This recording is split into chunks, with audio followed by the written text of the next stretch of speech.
Tom and Dan to tell you about our friends over at Central Homes Roofing. You can find them at centralhomesroofing.com. Family business with over 30 years of local experience, free inspections and estimates. And here's something cool. They've been voted the #1 best roofer 3 years in a row. And hopefully, I think it's on the 15th of August, they will get it for 4 years in a row in the Orlando Weekly Awards. They also use W-2 crews. They use their own employees when they're putting on a new roof. That's a little bit of a different style. It is. And also, if you mention Tom and Dan with a re-roof, like if you're getting a new roof, you can get $500 off. There you go. So that's a benefit for, calling Central Homes Roofing. But get that free inspection, get that estimate. They have over 1,100 five-star Google reviews, same-day estimates if you have any damage. And this is something they do differently than other big roofing companies, is if you have any roofing repairs, a lot of other companies won't come out if it's under $1,000. Central Homes Roofing will. Yeah. So if you have a repair, give them a call. And big or small, I mean, they can at least give you the estimate and tell you what you're looking at. Yep, and if you're going to get that re-roof, make sure to mention Tom and Dan for that $500 off. And again, it's centralhomesroofing.com. Welcome to A Corporate Time with Tom and Dan. I'm Tom. I am Dan. We are live on Twitch and YouTube. We'd love it if you come on over and say hi to us. We are back from vacation. And, everything on social media at Tom and Dan Live. In fact, if you follow us personally, you could see where we went for vacation. And we're going to talk about it. Yeah, it looks like we had a pretty damn fine time. From the Orlando talk show, comedian Ross McCoy's here. How you doing, Ross? Hey, guys. Extra blast. So we got... Ross is wearing cowboy boots with shorts. I got to point that out for the people that are not... if you're watching online, he did put his boots up so you could see them. His boots also have a star on the side of them with a... Is that a Texas flag or an American flag? I don't know. But there's a star. I think it's more American. It's a Guatemalan flag. It's a Guatemala flag. He has Guatemalan cowboy boots on with shorts, and he's living his true free dad life. Guatemalan pride. There you go. So we got back from vacation. It's going to take us a minute to warm back up. Yeah. Give us a second. So I apologize. I'm hot. If we're out of sorts, because anytime we get back from vacation, like I don't talk that much on vacation. Like I go silent. Yeah, we know from every video you posted. It's like your family has a silent stalker videotaping them on vacation. That's so perfect. I go dormant. And like even I went with friends, and like Chris was like, "Are you okay?" I'm like, "I just want to chill." Yeah, I do that too. I don't want to tell stories. I don't want to talk.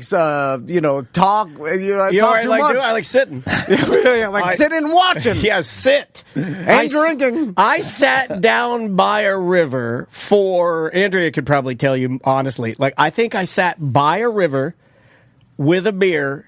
And multiple beers for 4 hours with no one, just not saying a word. I just sat by a river, just me listening to a river for 4 hours drinking a beer. Yeah. Okay, well... Pretty awesome. So I poisoned myself. I can't do that anymore. When you stop drinking for a long period of time, you cannot go back and say, you know what? I'm going to do 8 to 12 beers. You can't do it. Well, you can do it. The Bradley Knoll. It's called the Bradley Knoll. And because the next day, you are dead. Yeah. I'm coming off of a week of vacation drinking, and now my hands are shaking. You know how that goes. Yeah. It'll go away. I get the night sweats. I get the night sweats. I have to get up and change the sheets. Speaking of drinking, so we on the flight back. The problem with traveling west is that you get back late. When you get back at the middle. We got back at 1 in the morning. Just go east the long way. I know. You can loop around. The old loop. When you come back from Europe, it's nice because you get back early. But you come back west, then you're getting back east in the middle of the night, late as hell. Anyway, I just had a mini heart attack. I forgot how to turn everything on in here, and I looked over. I'm like, we're not even recording. We are recording. We're good. So is that the first mini heart attack since you've been back? You know what? As soon as I got back, all my heart attacks came back. That's what happened. Every single heart attack came. I mean, I'm full heart attack this morning. Although I did get an email from my cardiologist, the nurse, because I had a heart attack this morning at 6 a.m. and I wrote her an email saying, hey, my telemetry, my heart monitor has been in. You've had it a month. What the hell? And then she wrote me back and she's like, oh, it all came back great. You're fine. Yeah, and I'm like, oh, that'll help me for 15 minutes. 15 minutes apiece. I get 15 minutes to check my email. So anyway, we flew into Minneapolis, Minnesota for like a 3-hour layover. And then, they say no better city in America to be laid over in for 3 hours. Yeah, Minneapolis, known for its fun. So much to do. They got a nice little mall inside because that's where Mall of America is. But they got a mall inside the airport. So they have the biggest mall, and then in the airport, they're like, we'll put a mini mall in here to remind people of our biggest mall. So they're the mall. So Minneapolis is known, we're the mall spot. We should put a mini theme park in our Orlando airport, but we don't do that. Well, we do something similar. There's that big Disney store with all the big climbing animals. You know, they have like a giant Mickey and stuff. So you actually have a good idea. And there's that little mini boat that they have on display, or they used to at the airport. But anyway, so we're at. Then there's that one statue that looks like a fat guy sleeping up against the wall. That's a very famous tourist statue. It is. When I first moved here, they used to have it just like up against the wall to like trick you, but now they have it in plexiglass because people were messing with it. And they had to redo it because too many grown men were putting their balls on it and stuff. You know, like people were taking like photos and farting in its face. I don't need a statue of a fat guy sleeping. there's enough of them everywhere. There's real fat guys sleeping next to the fat guy sleeping statue. Go to Disney. It's all fat people sleeping. Just put a fake plant or something. By the way, we can make fun of fat people as much as we want now because we're making fun of Ariana Grande so much now that she's now gone into hiding. So we can make fun of everybody's body now. Everything's fair game. That's what I heard. So, and this is more of a vacation tip that I realized. So we're there at the 3-hour layover, and then of course, after a week of drinking on vacation, Chris was like, we got to dry out. Like, this is too much or whatever. Oh, you still wanted to go? And she's having to talk you down? And you're like, this is the new me. I'm drunk every day. No. And then so it's like, so she wanted to start drying out. And the worst part... You were drunk in the Minneapolis airport? I convinced her to get drunk. Okay. But so I'm like, do not stop drinking on the worst part of the vacation, which is the last day of the travel back. Like, she wanted to stop drinking on the travel back. No. Like, when you get start home, early. you stop. Yeah. I told her, I was like, no, this is the worst part of vacation. This is the time that drinking matters the most. Yeah. Like, you can make an argument, like, we shouldn't have drank the first day. Like, that's the best part of the vacation, the first day. Like, and we still drank, but I was like, dude, don't stop drinking the last day. No. Like, we got to drink in Minneapolis airport. Yeah, hard. You got to go hard. At the Chili's, $17 high noon. I look at El Presidente there. Right? God damn. Or is that Applebee's? Who has the El Presidente? It's delicious. There's a saying in my family, the minute your foot touches Minnesota, vacation over. That rhymed. So I know Daniel's got some stories, but I wanted to present you guys with this story because this made I me love your laugh. stories. You're one of the greatest storytellers. Especially when they're all wrapped up in a box like a president. So we one of the days of our trip, we went to this place called Penny Hot Springs, and I like was discovered by Inspector Gadget's niece. Then so there's a hot like we hell of a reference. We went to Glenwood Hot Springs, and there's like the vacation hot springs. I'm in sorry, town. I don't have a good Glenwood. I'm just sorry.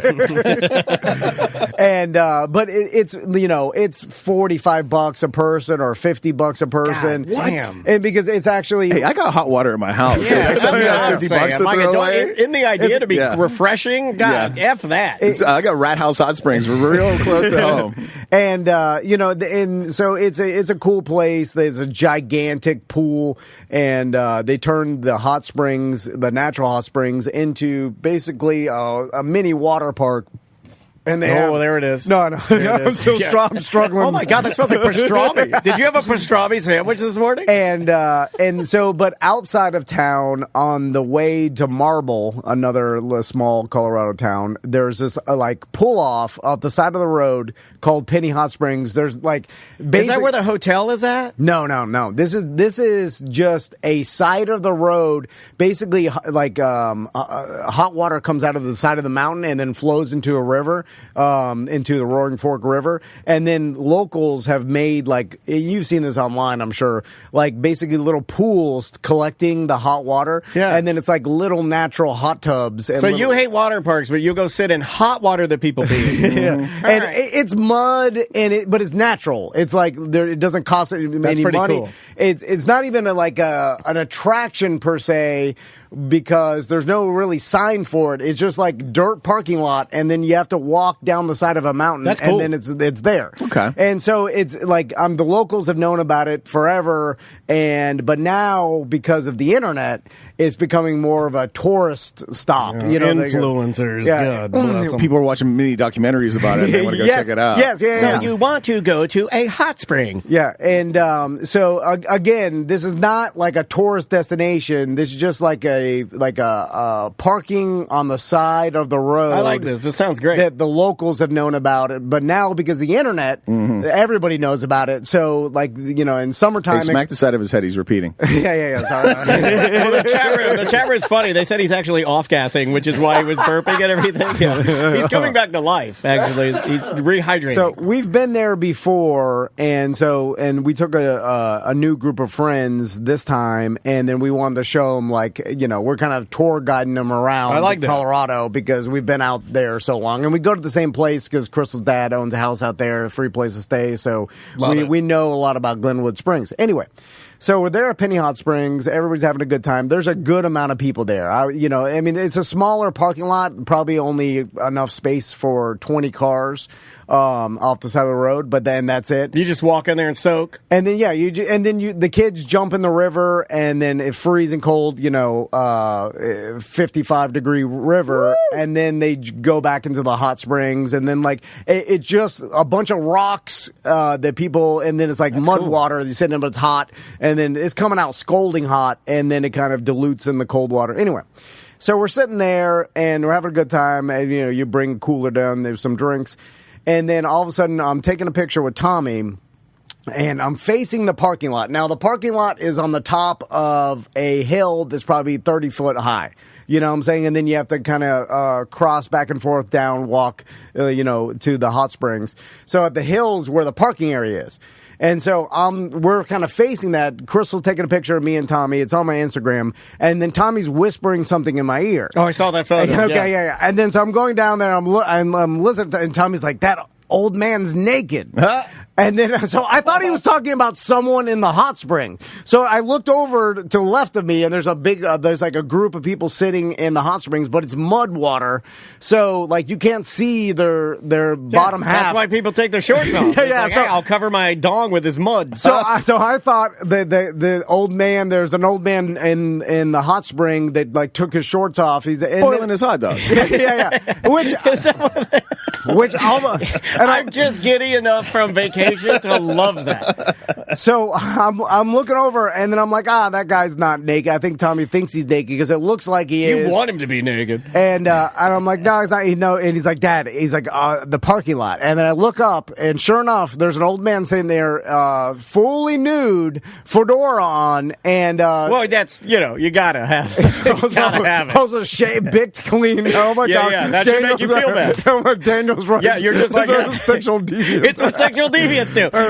Two things sexual deviants love is picking their dogs and fedoras. Yeah. Those guys love fedoras. So I'm like, whoa, and then this became a Wait joke. a minute, was that a good woe or a bad woe? So now there's was that whoa you saw a Lamborghini, or was that whoa this is inappropriate? So I'm on vacation with Turkey Legs family, Porno Joe's family, and the Grizz's family. Right? Three guys actually. This sound like they would hang with fedora dog, right? The Grizz, Porno Joe, and Turkey Leg. Yeah. So there's a bunch of kids there, and then our kids, group of kids, and then other kids at the Penny Hot Springs. So there's, like, I would say over 15 to 18 kids in this area, and then the old man naked up on the top of the parking area. Big fedora. Yeah. So then I was like, oh man, I'm like, this guy, it's weird that he's nude here. There's like tons of families. You know what I'm saying? Yeah, anywhere else in America, that's a crime. Like there's like, but then I started. He's driving an old hippie van. And he's got a fedora on. He's got long old man hair, similar to Daniel. You know what I'm saying? And then, he's nude up there walking around. And so I was like, and then me and Crystal started talking about it, and then I'm like, I bet this old man's been coming here since the 60s. And phrasing.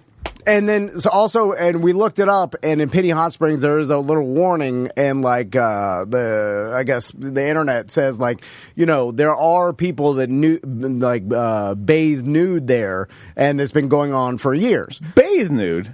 Yeah. Walk around the parking lot. Dude. Yeah, that's a little different. Well, I think that's two whole different things. I think the amount parking your hippie van nude is a different thing. I think the amount of kids that were there kept him up there, and then he was like trying to find the right time to get down there to surprise him into the mud. Yeah, then he once you get into the mud, you can't see his dog. Well, why not wrap a towel around it, make your way down, and just ease yourself in? Right. If you're worried about it, you stay covered up until you get into the muddy water. Yeah. I mean, you can totally cowboy way this and put your fedora over your dong, walk down, get in the water, put your hat on your head. There's an argument to be made that like he's deliberately walking around the parking lot to show it off. Yeah. Like, so then I was like, well, that's why when he's bicked, you can make that argument. Yeah. But it didn't seem like he was doing. So I was like, why is this guy doing this? Right. So then I came. You got to go ask him. I came to the conclusion. Then me and Chris and everybody agreed that this guy has been going to Penny Hot Springs. He's a local, right?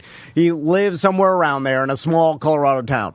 He's been bathing and going there nude in Penny Hot Springs since the hippies, like the 60s, sure. Right? And because that hot spring's been there for, since that road's been there, you know what I'm saying? I mean, there's no telling how many people have been in there, right? It's possible the hot spring predates even the road. Yeah. Oh, yeah. That's good.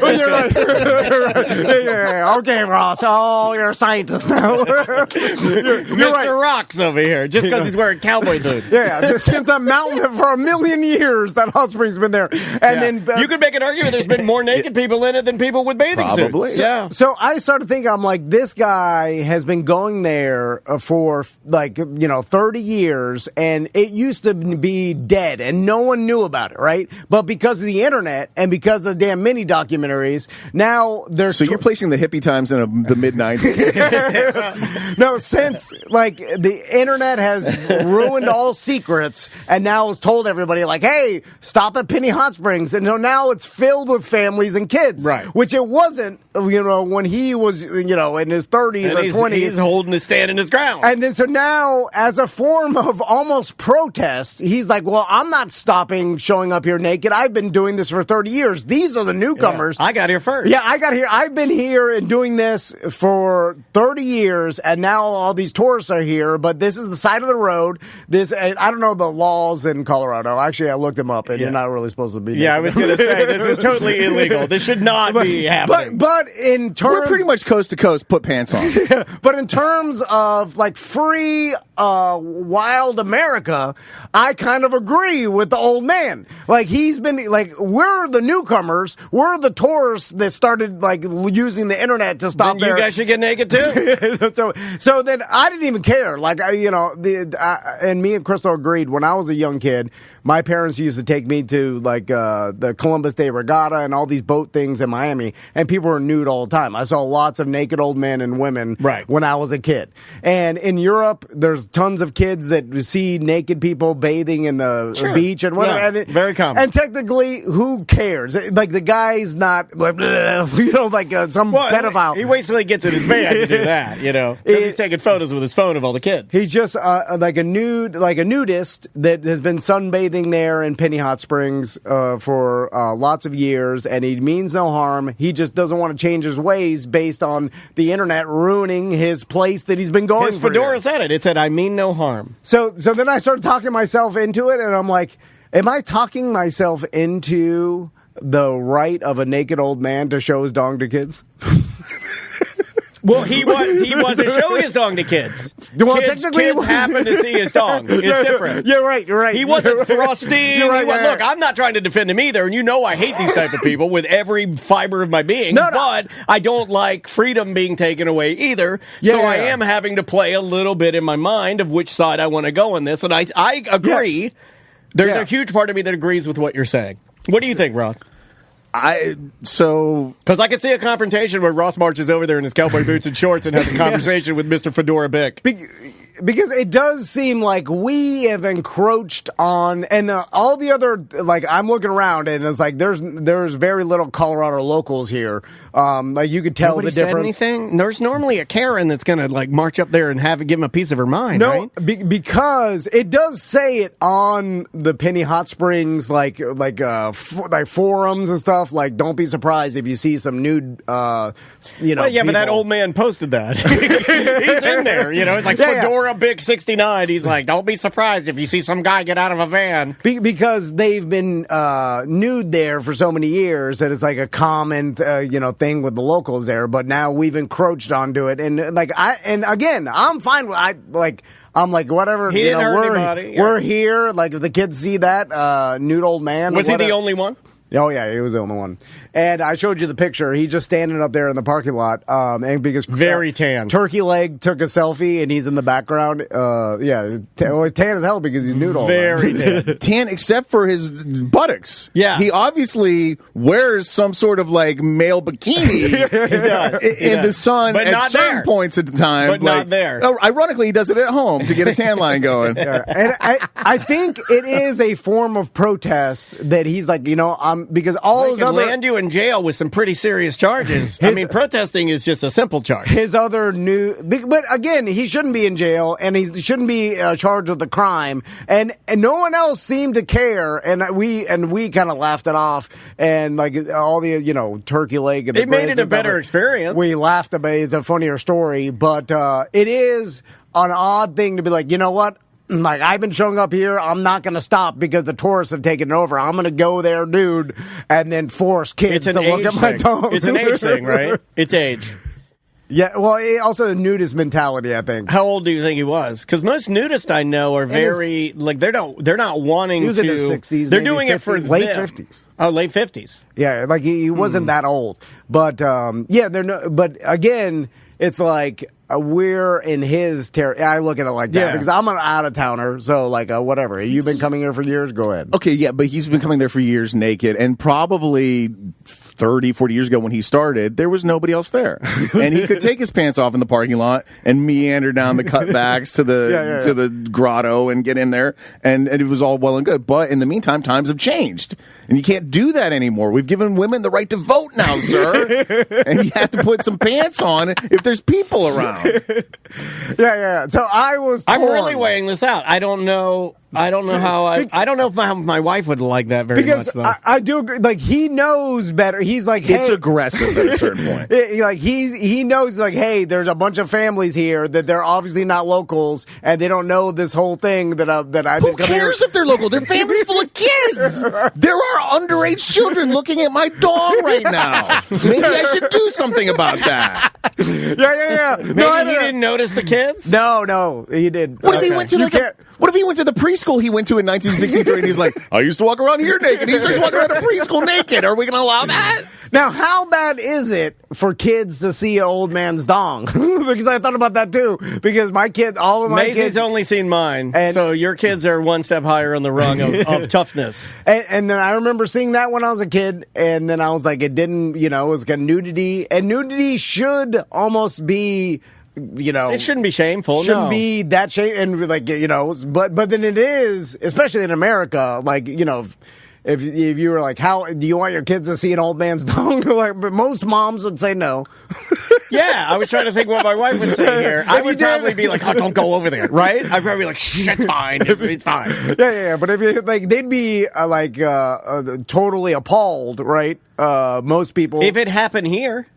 Yeah. Right? Like, if you were on the beach, if you're enjoying a day at Daytona Beach, and some dude walks up next to you and just plops down on a towel with his dong out, Would you handle it? Almost the beach is kind of like appropriate because there are nude beaches, and then in Europe, people bathe nude and like at least But topless. in certain areas. In certain areas, Right, yeah, I know. But right. it's almost like that's more appropriate than a gas station. You know, Right, correct, yeah. And then the hot spring, you know, it's like if this was just the parking lot on the side of the road and he was nude, I'd be like inappropriate. But because it's the hot springs, Right. and they did say something on the internet, like there are nude people sometimes here. And he was just drying off. What was he doing up there? He's just standing. Okay, so that's weird. Yeah. If he's quick. That's why I think it's a protest. Okay. I think he's doing it on purpose to try to tell the tourists, like, don't come back. But I'm like, this ain't gonna stop. Or you'll see it again. Like, you know what I'm saying, old man? The internet has brought everybody here. Like, your old dong is not gonna, I think somebody will come out to get him. They're They'll get gonna him. keep coming here. This is not gonna stop. They're gonna get him. If me and my kids are out for a walk and there's an old man, like, I don't know, 50 feet in front of us, and he, like, stops, drops his trousers, and starts taking a dump in the middle of the sidewalk, it's not going to ruin their lives, but, like, it's going to startle them. It's going to raise some questions. And there's so many other better options that, like, why would you even do that? This guy could eat just a towel to the mud water, and then you're golden. Yeah, but none of this happens. Then you're not protesting. Yeah. He's So doing it as he's just, Yeah. he's in it I to think you show guys it. did figure it out Yeah. because if he had every other option, plus again, you have on your head what can stop everything. Like we all agree here that butts are fine. Yeah, Like if you saw an old man's butt, way Less better aggressive. Thank you. So Less if he aggressive. puts the fedora over it, walks down, gets in the spring, puts the hat on his head, soaks around, gets out, puts it on his dong, walks back up, gets in his van, and drives away, I don't think you have a problem because once he's making an effort. you get into the mud water, you can't see that you're nude. You know, so There you go. and then he's like, "Yeah, I'll make." You know, he's straight up protesting. I Like, think you I've been figured coming it here out. for 30 years. He's probably and- got a name. Like a old nude Joe. Yeah, like old nude Joe. Johnny Pale Butt. Old nude Joe. Anyway, that was by far the most crazy thing that happened, if you call it crazy. But it didn't. You want my craziest? You want my number one? Yeah. Flash flood warning in the middle of the night. I got a lot of flash flood warnings. Although I didn't see anything, and I didn't see any like the water raise. But I guess in Whatever storm was, that storm that everybody was like, river oh my. towns, because when it does rain, it directs all the water to one place. You know what I'm saying? So that's why everybody's worried about. You two flash were flood. separated by the continental divide, though. Like, that's weird that you're both getting flash flood Well, that warnings. storm There's a came, lot I of guess, rain. right across, the entire, continental United States. And when we were there, first of all, Maisie and I we had a big day out in the river. We'd had a good time. We'd cooked Clothes on? No clothes on. Well, I had my fedora on, but I'm not bicked, so it's not as aggressive. There's a lot of bush down there, so. And what's the name of the place again for the listeners? Ellijay, Georgia. It's in northern Georgia, and we'd gone up there. We always cook when we're in the mountains. It just seems appropriate, and we hit up a butcher shop there, and I got to give him a shout out, the Oink and Moo in Ellijay, who has a lot of transplants from Orlando. When I walked in, they were like, "Oh, we know Baldwin Park. That's the old naval base." I'm like, "What?" Yeah. And they were all from Lake Mary. They were all from Orlando. A lot of Floridians move north because it's just way cheaper. Yeah, well, they have a great butcher shop if you're looking for high-quality meat, prime meats. And so we got a giant outside skirt steak because Maisie loves skirt steak. We made homemade chimichurri. Maisie made the chimichurri. That's and then, awesome. yeah, we I was expecting some little hole-in-the-wall butcher shop. No, it's this nice. is like a really nice and fancy butcher shop. It's a fancy butcher What's shop. up, LJ? Yeah, and the prices there are comparable to anywhere because the prices in northern Georgia are a lot cheaper. So we cook our big meal and we eat it up, and then Maisie's like, "Oh, my favorite show's on tonight," and she does have a favorite show. Her new favorite show, because it gets very aggressive, is Gordon Ramsay's Kitchen Nightmares, where she. How long has Gordon Ramsay's Kitchen Nightmares been on? 30 years? Yeah. It seems like it has Yeah, been. I mean, you could go back and watch it for the 90s, I feel like. Yeah, it's been around for a while. She loves Gordon Ramsay's Kitchen Nightmares because of how she laughs when he yells at people. She gets a guttural laugh that I only wish I could provide with my jokes. Like, she laughs so hard when he's cussing at these people and telling them that he'll be like, oh my God, and she'll just cry laugh. So we're does she like the fact that like he always improves them as well? Like, not as much. Okay. Not as much. Okay. She doesn't like I was giving her a little credit there, but withdrawn. She likes the improvements, but not as much as just the whole thing falling apart, or the egotistical owner that can't see that he's running the business. You got to tell her about Hotel Hell then, because it's Kitchen Nightmares, but he barely even tries to fix it. Hotel Hell is the just yells. Have you watched Hotel Hell? It's so good. It's the most aggressive of all of this. He's got the F word. He's got, what's the one? MasterChef that she also likes. Her two favorite shows are MasterChef. Not MasterChef Junior, that's for babies. She likes MasterChef, and she likes Kitchen Nightmares. I kind of like MasterChef Junior because sometimes you just have to watch Gordon hold it in. Like, sometimes some kid brings him like a peanut butter and jelly with a raw egg on it, and he just has to stand there and be like... He's not going to light up some little chubster from West Virginia. There's always a little chubster. It's a chubster. Every time. And he wants to yell at that chubster and call him the F word. And you can tell it's hurting him to hold it in. I wish he would yell at him. There would be a better show. No, he doesn't. He actually hugs him and he's sweet on that show, which it kind of ruins the bit. But you can tell it's hard for him, which makes it funny to me. It kind of messes it up a little bit, right? It's you wanted him pick a side. So we're in the middle of watching Kitchen Nightmares, and it's on Fox, and Fox 5 in northern Georgia cuts in. And it is their meteorologist, and he's like, we got to cut in right now. We got a flash flood warning, and we're going to go live all night. And we're like, no! I start tweeting. I'm on their Twitter. I go to their Facebook. I'm like, give us our shows back. I know what's going to happen. And I look at my family. I complain. I Karened out because this is me having a wonderful night with my daughter. We're doing our thing. And then we're in the middle of watching Kitchen Nightmares. In fact, if you watch Kitchen Nightmares, we were in the episode where he goes to this like brunch restaurant called Love on the Blue is the name of the restaurant, and it's like the sassy black lady, and we got to the part of the episode where he goes, are you delusional? And she goes, I don't know, baby, are you? And everybody's like, ooh, like that, boom, it cuts out. Right when all of her staff go, ooh, it cuts out. And then they go live with a meteorologist, live from, whatever. We're going to go live all night because of this flash flood warning.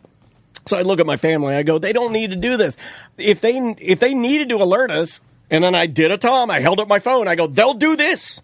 If they need us to move, they will ring our phones. And all three of us have phones. Yeah, but sometimes they're way too cautious with the emergency warnings on the phones too.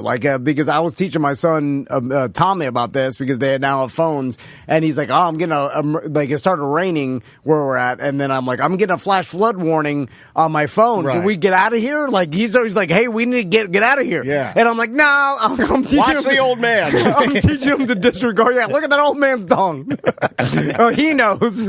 Follow the old man's dong. Yeah, he's ice cold. But when he gets an Amber Alert, does he want to go look for a kid? But he doesn't know about it because he's new to a phone, so he actually thinks that every emergency you get is like an emergency. I can see that. I'm like, disregard everything that you see on your phone, emergency wise. So we're sitting there, and they cut in. They're like, hey, we're going here. We're going live all night. I'm pissed off. So I'm like, well, I'm going to bed. It's like, I'm going to go chill out because we'd had a long day. I'm also hammer drunk. So I go to bed. Maisie slept with me all night with the dog, so I'm soaking that up because I don't get a lot of that either. We do sleepovers. We make a big blanket fort and we pile all the pillows in there, and then it's good for Andrea too because she gets to sleep without like me drunk snoring or like she gets a nice big bed to herself, and I'll take the kid and the dog. So because you could drunk snore to your daughter and kids. I've done that plenty of times. They don't care. They won't wake you up. They won't shake you awake. Yeah, they don't care. They'll just be terrified at how many times you stop breathing. They'll think that you're going to die every 10 minutes. So we're laying in bed, and it's like, man, I think it was like 11, almost like 11:30, and then the alarm goes off on our phone, and it is crazy loud. Yeah. And it woke me up, actually. We were both sleeping. And I look at the phone, and it says flash flood. I put it on my Instagram, too, if you want to see what the warning said. It said flash flood warning for Gilmer County. And then sure enough, let me see if I can find it. Yeah, they had to evacuate like a bunch of nursing homes and people in the lower levels because in Gilmer County, Georgia, it was the flash flood warning was issued around 10:25, and we didn't get ours till like around 11. And massive rain led to flooding, power outages, significant damage across the county, and it raised our water level, I'd say 4 feet, 5 feet higher on our house that we are staying in, and we are right on the river. So if you've looked at any of these river places in Ellijay, Georgia, most of them are way high in the mountain, and then you have like this huge staircase that kind of comes through the mountains, and you got to walk down, and they're usually pretty sizable staircases that walk down to your river access. Yeah. Not where we stay, because it's a lot more fun to stay on the river, like literally where you can cast your rod from your deck. That's cool. Into the river. It's a different experience. If you've never done it, it's the only way to do it, I think. It's awesome. It's why I've fallen in love with that area. So this thing's going crazy. Maisie doesn't hear it, thankfully, just like what you said. You can snore through it. I mean, kids will sleep through anything. Yeah. So she didn't hear it. I'm looking at this thing. I'm like, this is nuts, man. Is this something we need to worry about? I look up into the skylight, and I also put a video of this on my Instagram, and it's just low-level lightning just popping like the Haunted Mansion. Just a gang, gang, gang, gang, gang, gang, gang, gang, gang, gang. No thunder, just lightning. Just you can just see it popping everywhere. Yeah. We kept power. We kept internet. Everything seemed fine. But when we woke up the next day, everything that we had under our house, which is our chairs, our tubes, Dansby steak for when he wants to run in the river and everything, it all washed away. It all washed away. And I could sit on the deck and look into the river, and for the next, up until like maybe the next night, Maisie and I were sitting out there watching, and this is kind of funny. Kids' Crocs. Croc shoes float down the river. Yeah. Hundreds of them because of all the families staying on the river, because it's all families and all Airbnbs. And they all got left on the deck. And they all got left on the deck. And washed away. And I was talking to locals, and apparently there is an area at the end of the river where there's like some trees had fallen where you can go. And Croc Inlet. Yeah, it's like Crocs, chairs, tubes. Like we lost 2 of our tubes. I had to replace those for the lady that owns the place, because we like that place, and I like to, be in her good graces. So we replaced a couple of things we had there.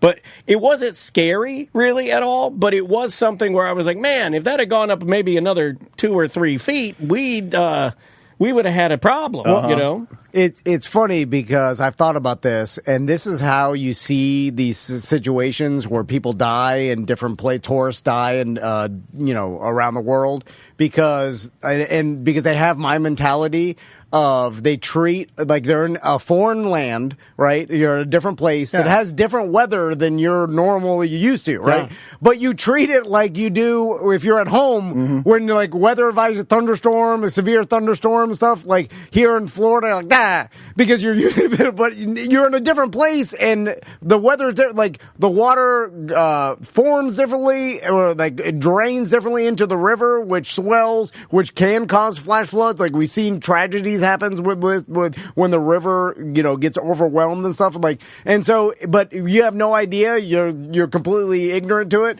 and you're just like it's nothing. Like I think heat advisory, I live in Florida, it's hot there, but it's like it's 112 degrees in the desert air. I think you've kind of helped my anxiety with it. I didn't even flinch. I was like, what would Tom do here? It's like, this is nothing. It also said that's how you die usually. You get swept away. It said something weird on the bottom too, and I was like, okay, because I'm reading this. I didn't have my glasses, and I grabbed my phone. I'm trying to turn it off like really fast so it doesn't wake up Maisie. And I did a good job of that. She slept through the whole thing, no big deal, which was great. You didn't raise her anxiety, because that could have something like that. You scare a kid like that, she sees the rain, she goes outside and sees the rising flood. She never wants to go there again, right? This is one of her favorite places too, so I did not want that to happen. But at the bottom of the warning, it says just stay put, don't travel. Right? And I'm like, oh, okay, they just don't want us on the roads. Right. Because a lot of the roads are probably washed out, especially where we're at, and sure enough, when we got up the next day driving up, you could see the damage to the roads from the running water. It'll take a pothole that, I so visibly saw a pothole that was small, when we started our trip. And then the next day, the pothole, I kid you not, was like wash out 5 to 6 times the size, and now a gaping hole that Andrew would have to drive around. So I see now how these kind of things can like happen. But yeah, that was certainly interesting. Yeah, made for good tubing the next day though, because the river's higher and a lot faster. Like not, and there, I don't know if it's in my feed just because we were in like different outdoor areas or what. Like I don't know how the damn algorithm works now because it's showing me stuff like. I only get chopper girls now. I only get tattooed. Really? All I get on my feed now, and I have to swipe. I might even just delete my Instagram at this point because it's all hot tattooed girls riding 60s style choppers, and I'm down for it. I like all of that, but I think it's because of how I look. I think my phone takes a picture of me, sends it to the algorithm, and it's like, give him chopper girls. Right? There was 2 tourists that like jumped over the walkway in like a national park. I think it was Yellowstone or something like that. And then they were trying to touch the boiling hot water. Oh, that happens all the time. like some old, and it's weird too because they're not like young kids or something you would expect to do something dangerous. They were like middle-aged Midwest tourists, like a dumpy, like 50-year-old lady and her husband, and then she was like getting down on her hands and knees to try to touch the boiling hot water. Yeah, and then some other you would think like, why aren't these people more afraid? Like they actually got like. Did they know what boiling water is? Like you don't typically touch that. And then they were saying like lots of people die by falling all in the time and melt themselves in the worst. But by the way, die in the most terrifying way is to be boiled alive and goddamn sulfuric water. Sulfuric Does it just water. boil your skin off your bones? Yeah. Instantly, I think you instantly boil. Like a Game of Thrones death. But there was like 2 summers ago, there was a guy who fell in one that was so hot they couldn't get him out for like 3 days. He was just like bobbing in the middle of it for like 3 days. It's God. It's gruesome. Way overcooked. Oh yeah. And these people still take chances like this. And then I don't know what that is where you have like because normally everybody is afraid, and these people are like, is it stupidity or are they not afraid? For the last decade or so, most of it has been to the point where like National Park Services have issued alerts not to do this. It's been like climbing over fences to get a picture. Okay. Like you try to get close to the edge, take a picture, and then the fall over ground crumbles out in front of your feet, and you Yeah. And so, for a lot of pictures, selfies, a lot of selfie deaths happen. Yeah. And, influencer life, right? Yeah. And then show people what you're doing because oh my God. So and it's hard too because so we went over to another place that we've gone before. Do you want to take a break and come back? Because I got one more tubing story to tell you too. I think you will be very proud of me and my wife for doing it Tom style. Okay, a little adventure. We did something Tom style. We did it. Well, we got our daughter over a big hump. Okay, all right. Because she's a rule follower. Okay, all right, perfect. Yeah, we'll talk about that. We're going to come back next segment. No pants. You already have no pants. You have no pants. Let me call my sons. Get them over here. Yeah, we need some kids in here to take our pants off. There's a fedora in the office. All right, we will be right back. Welcome to A Corporate Time with Tom and Dan. I'm Tom. I am Dan. We're live on Twitch and YouTube. And normally you'd be able to see our guests, but we're having some technical difficulties. So I just lied to our audience. Well, this Friday, Super Troopers 3 is coming out. Yes. And on with us is Steve Lemmy. How you doing, Steve? I'm fantastic. How are you guys doing? Good. Man. So, Steve, first, tell us about when Super Troopers 3, when the concept even started. How long ago? The concept started when we were filming Super Troopers 2. Okay. This is not me taking credit for anything. There was, in our hotel, an Indian wedding going on outside of the hotel in like an alleyway. Whoa. And there was a lot of dancing and twirling, and then the groom came in on the back of on the top of a pickup truck.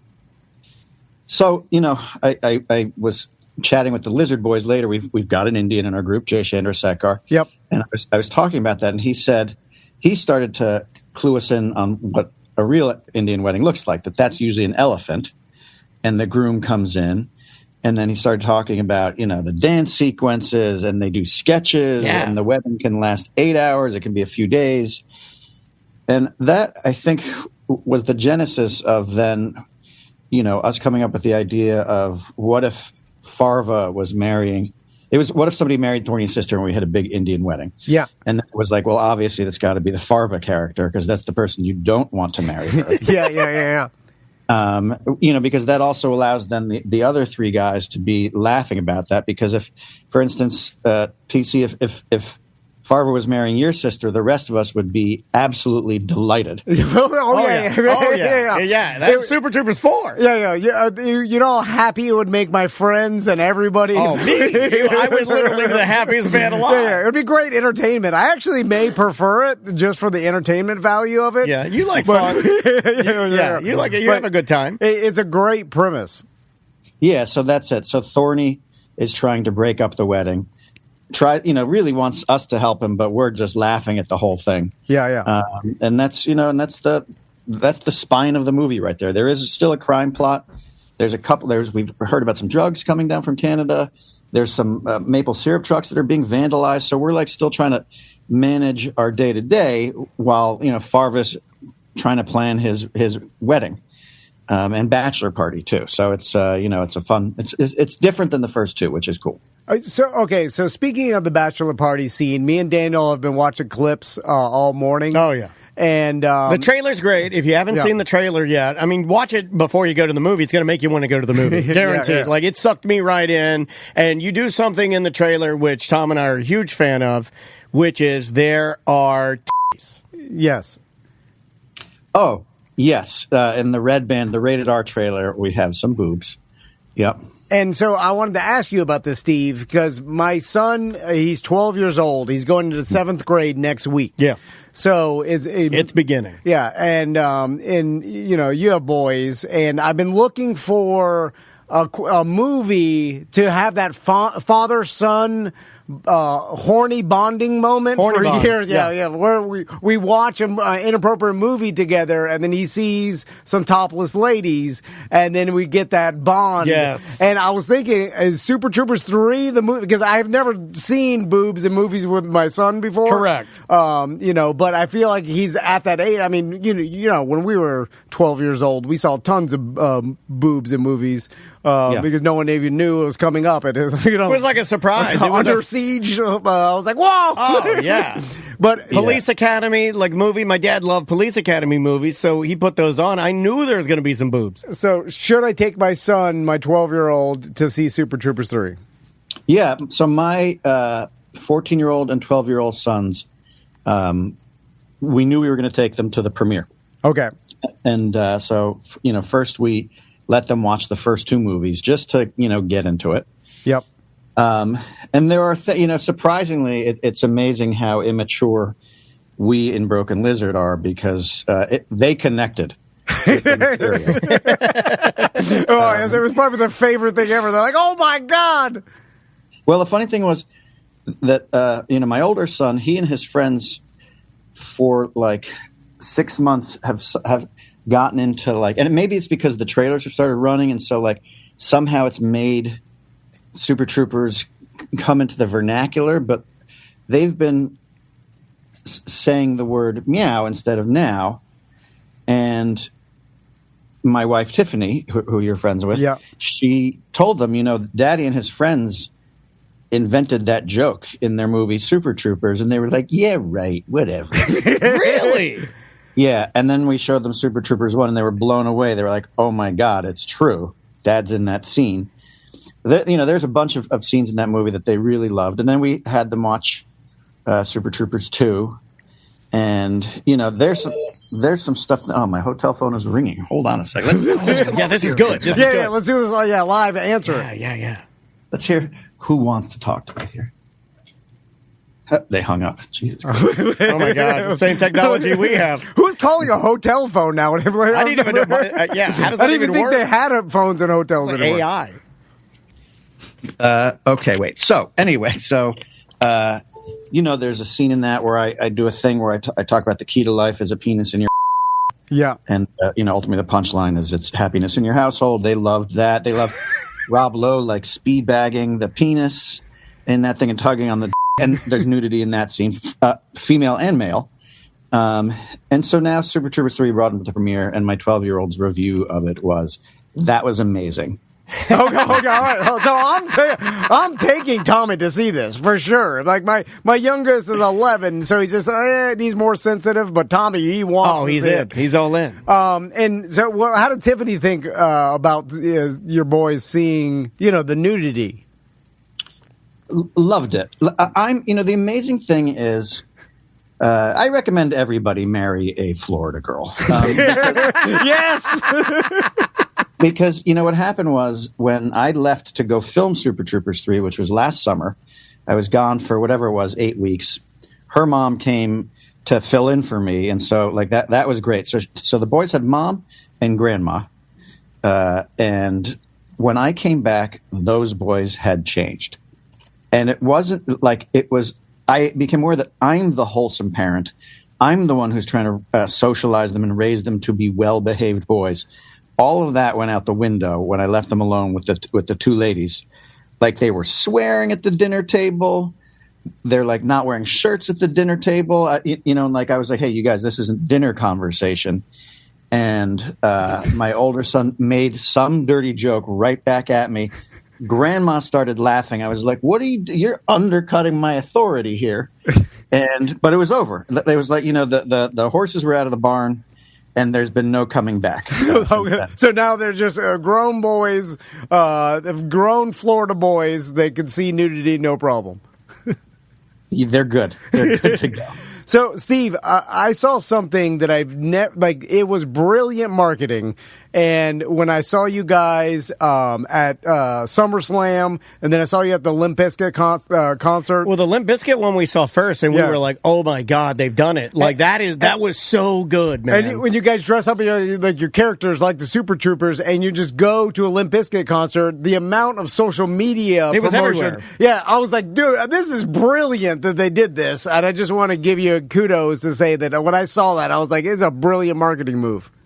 Yeah, that was great. And it was funny because, we came out for the last song, and it was break stuff. And, we were like, okay. So, it's set up like, oh, there's a bunch of cops here trying to shut us down. and then we walked out on stage, and people were booing, and they were flipping us off and saying, wait, can I swear? Yeah, you're good. They're like, f*** you, pig, f*** you. And so immediately we were like, we don't want this vitriol to continue. We want them to know it's a bit. And so Favre was like, shut up, chicken. And then he was like, and people are booing him. And he said chicken probably like 10 times. And the crowd wasn't getting it. And then he asked Fred Durst, what's the name of his band? You should be the chicken. Still, they weren't getting it. Then we pulled an enormous bag of weed off of Fred, an enormous bag of cocaine off of Fred. I pulled a double-ended dildo Fred. By this point, they should have gotten the joke. But they still think it's cops. They still thought it was cops. Hold on, Steve. Wait, but the audience of a Limp Bizkit concert are Super Trooper guys. They're troopers. How do they not know it's Super Troopers? We're very drunk. Like when you see you guys, it's in the costume. Like, how does anybody that at a Fred Durst Limp Bizkit concert not know? Well. And then the next thing, Fred Durst is like, "Oh, well, let's give it up for the Super Troopers." And like the poster comes up on the jumbotron, Super Troopers 3 in theaters August 7th. They start the song, we start dancing. People are still giving us the finger and saying "F*** you." At that point, we're like, they're wasted. These people are just wasted. They're not following along at all. That's at Jacksonville. Jacksonville is, if we are going to pause for a second, Jacksonville is quintessential chicken. Right, that is. Tiffany knows. There's different. You know too from being the Florida Man games. There's different parts of Florida, and there's Miami to Jacksonville's a spectrum, and Jacksonville's rough up there. I've been to Jacksonville. I love it. Huh? Well, I went to school in St. Augustine, so the place we went to party was Jacksonville. So, you spend a lot of time there. Yeah, it's a fun place, but it is a different part of the world. Yes. Yes, it is. There's some swamp juggalos, I like to call them. Yeah. Swamp juggalos. Swamp juggalos, I like that. But so, Steve, and then you go. How was SummerSlam and showing up? And did you do any other that didn't have the same impact? Because I saw them all over social media when you guys appeared as in character. So SummerSlam, we went for 2 days. We filmed a bunch of stuff the week before. WWE was at the Intuit Dome in LA, so we filmed a bunch of stuff with Danhausen, with Dominic Mysterio. They gave you the most popular wrestlers to interact with. Like Danhausen is the biggest right now as far as comic relief and just being that guy. It was huge to see you interacting with it. It's just so cool, man. Yeah, he's funny, and his rise is pretty incredible. So then we went to SummerSlam, and on Saturday we just went and watched the matches, ringside, and then Sunday we had a hit right after the first match, which was Kevin Owens made the special appearance, and it was Sami Zayn, and then they cut to us in uniform, and we chugged a beer. Saw that. Yeah, that was much more our crowd, I think. Like that, everyone in that in the SummerSlam arena knew who we were, so that was good. And then, that night, Brock Lesnar came to. He basically retired. He came into our hotel bar with a crew. We were staying in a very nice hotel, and he came with a huge crew. And within a couple minutes, he walked around to where we were sitting, and he said, "I heard the Super Troopers were over here." And he came up and shook our hands, and we took a photo. Whoa! And the photo we put on Instagram, as of yesterday, it had 2.5 million views or something like that. Damn! Yeah, it was crazy. Meeting Brock Lesnar was nuts. Yeah, but how does it feel that Brock Lesnar knows you? So many celebrities. Because Super Troopers 1 came out 25 years ago, and it had such a cult phenomenon following, and it touched so many people. And now the celebrities that are all our age, have been, they know of it's Super right Troopers. Up Brock's alley, man. That is so Brock Lesnar to be a Super Troopers fan. Are you surprised by it, or are you used to it now because there's just been, so much of it? Well, Super Troopers 1 came out 25 years ago, which is ridiculous. And so it's the comment you get, backstage at WWE, CM Punk, Roman Reigns, Trish Stratus. Wow, dude. Liv Morgan, Raquel Ramirez, all these people are like, oh my, we weren't going to bother anybody, but we walked by, sometimes in uniform, sometimes not. And they're like, holy it's the Super Troopers. And you realize that those guys, some of these people might have been in high school when that movie came out, and that's what we get. It's a lot of people were in high school or in college, and it's that much time has passed now, and we had an effect on their childhood, and then they tell us that they're like, you poisoned my brain in the best way. But that was a movie, that was pre-social media, so it was DVDs were being passed around. If you found we did when we were growing up with the VHS tape of Caddyshack or Animal House or whatever, Blues Brothers, there are a ton of movies. You just watched them over and over again. Yeah.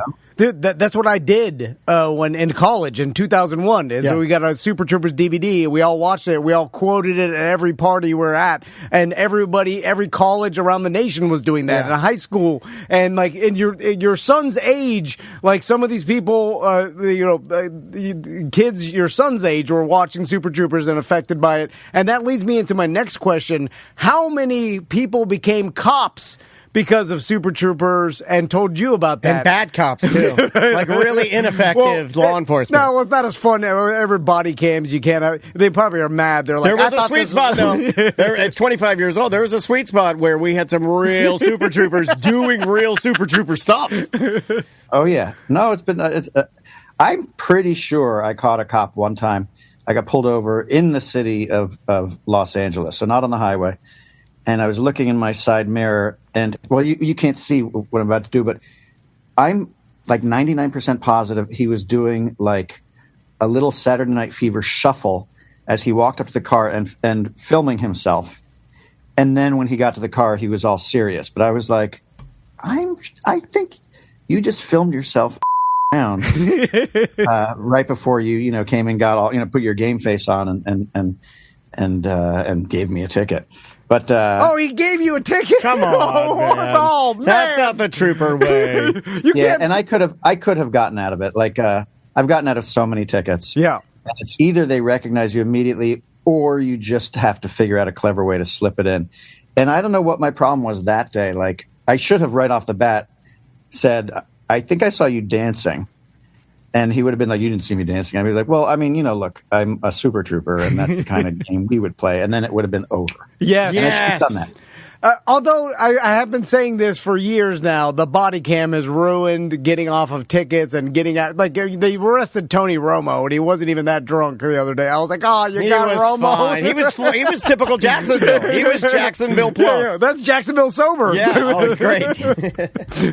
but it's not as fun. I'm sure there's a lot of, kids watch Super Troopers and are like, oh, this is a fun job. And then they actually got into it, and they're like, this sucks. It's not as fun as I thought.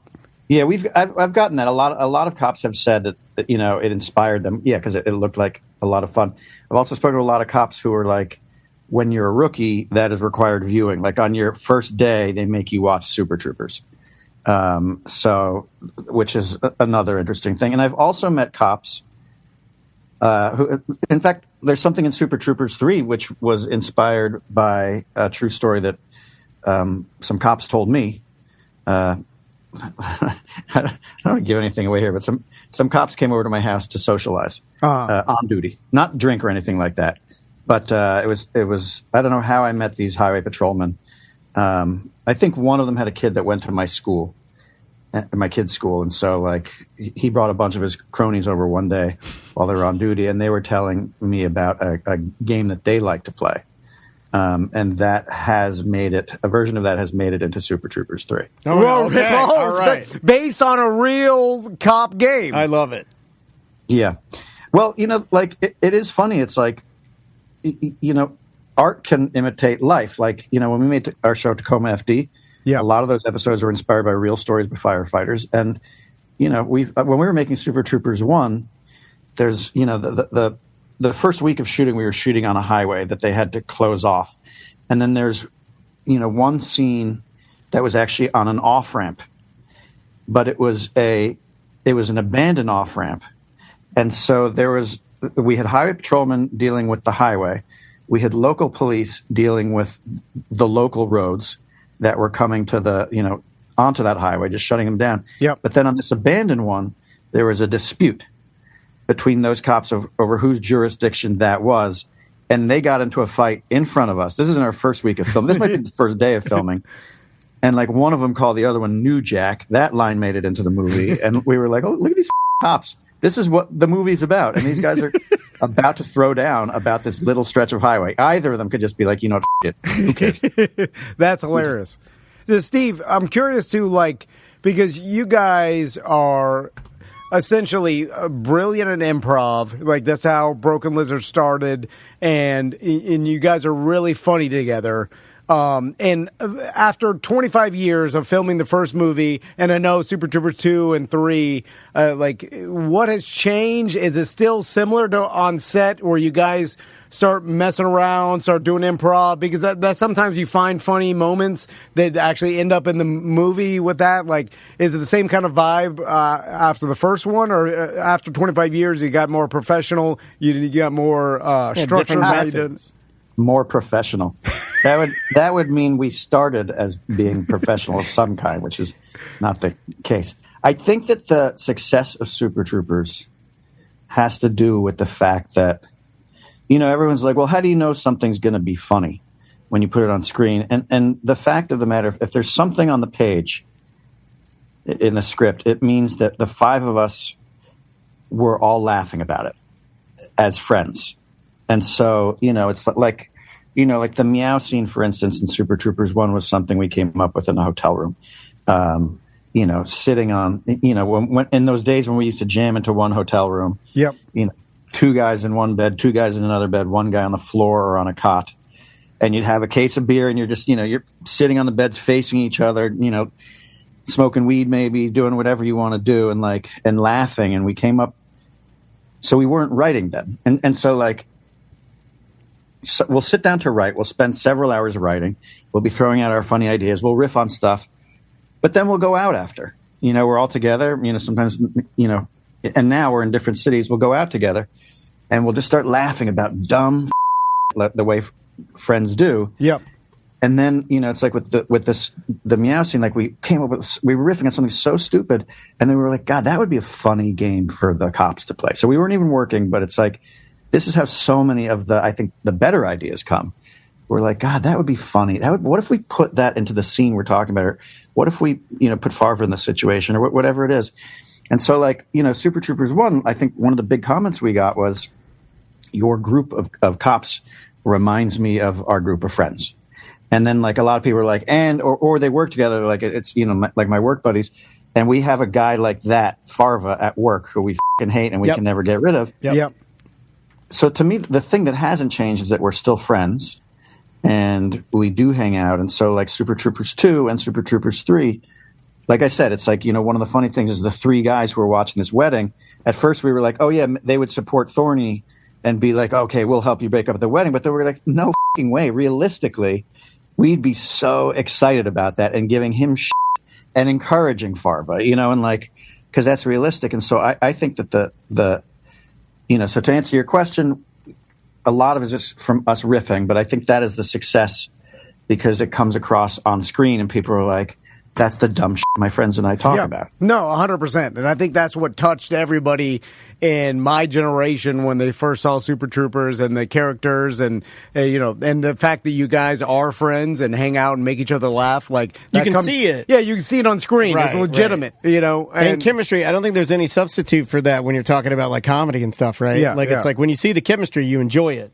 So, Steve, I'm curious to what if we behind the scenes in the entertainment industry, and those of us, we don't know what goes on in Hollywood and what the business part of it is like. And I know we've talked about this before, but what's changed from all our listeners that don't know from the first couple movies to this one?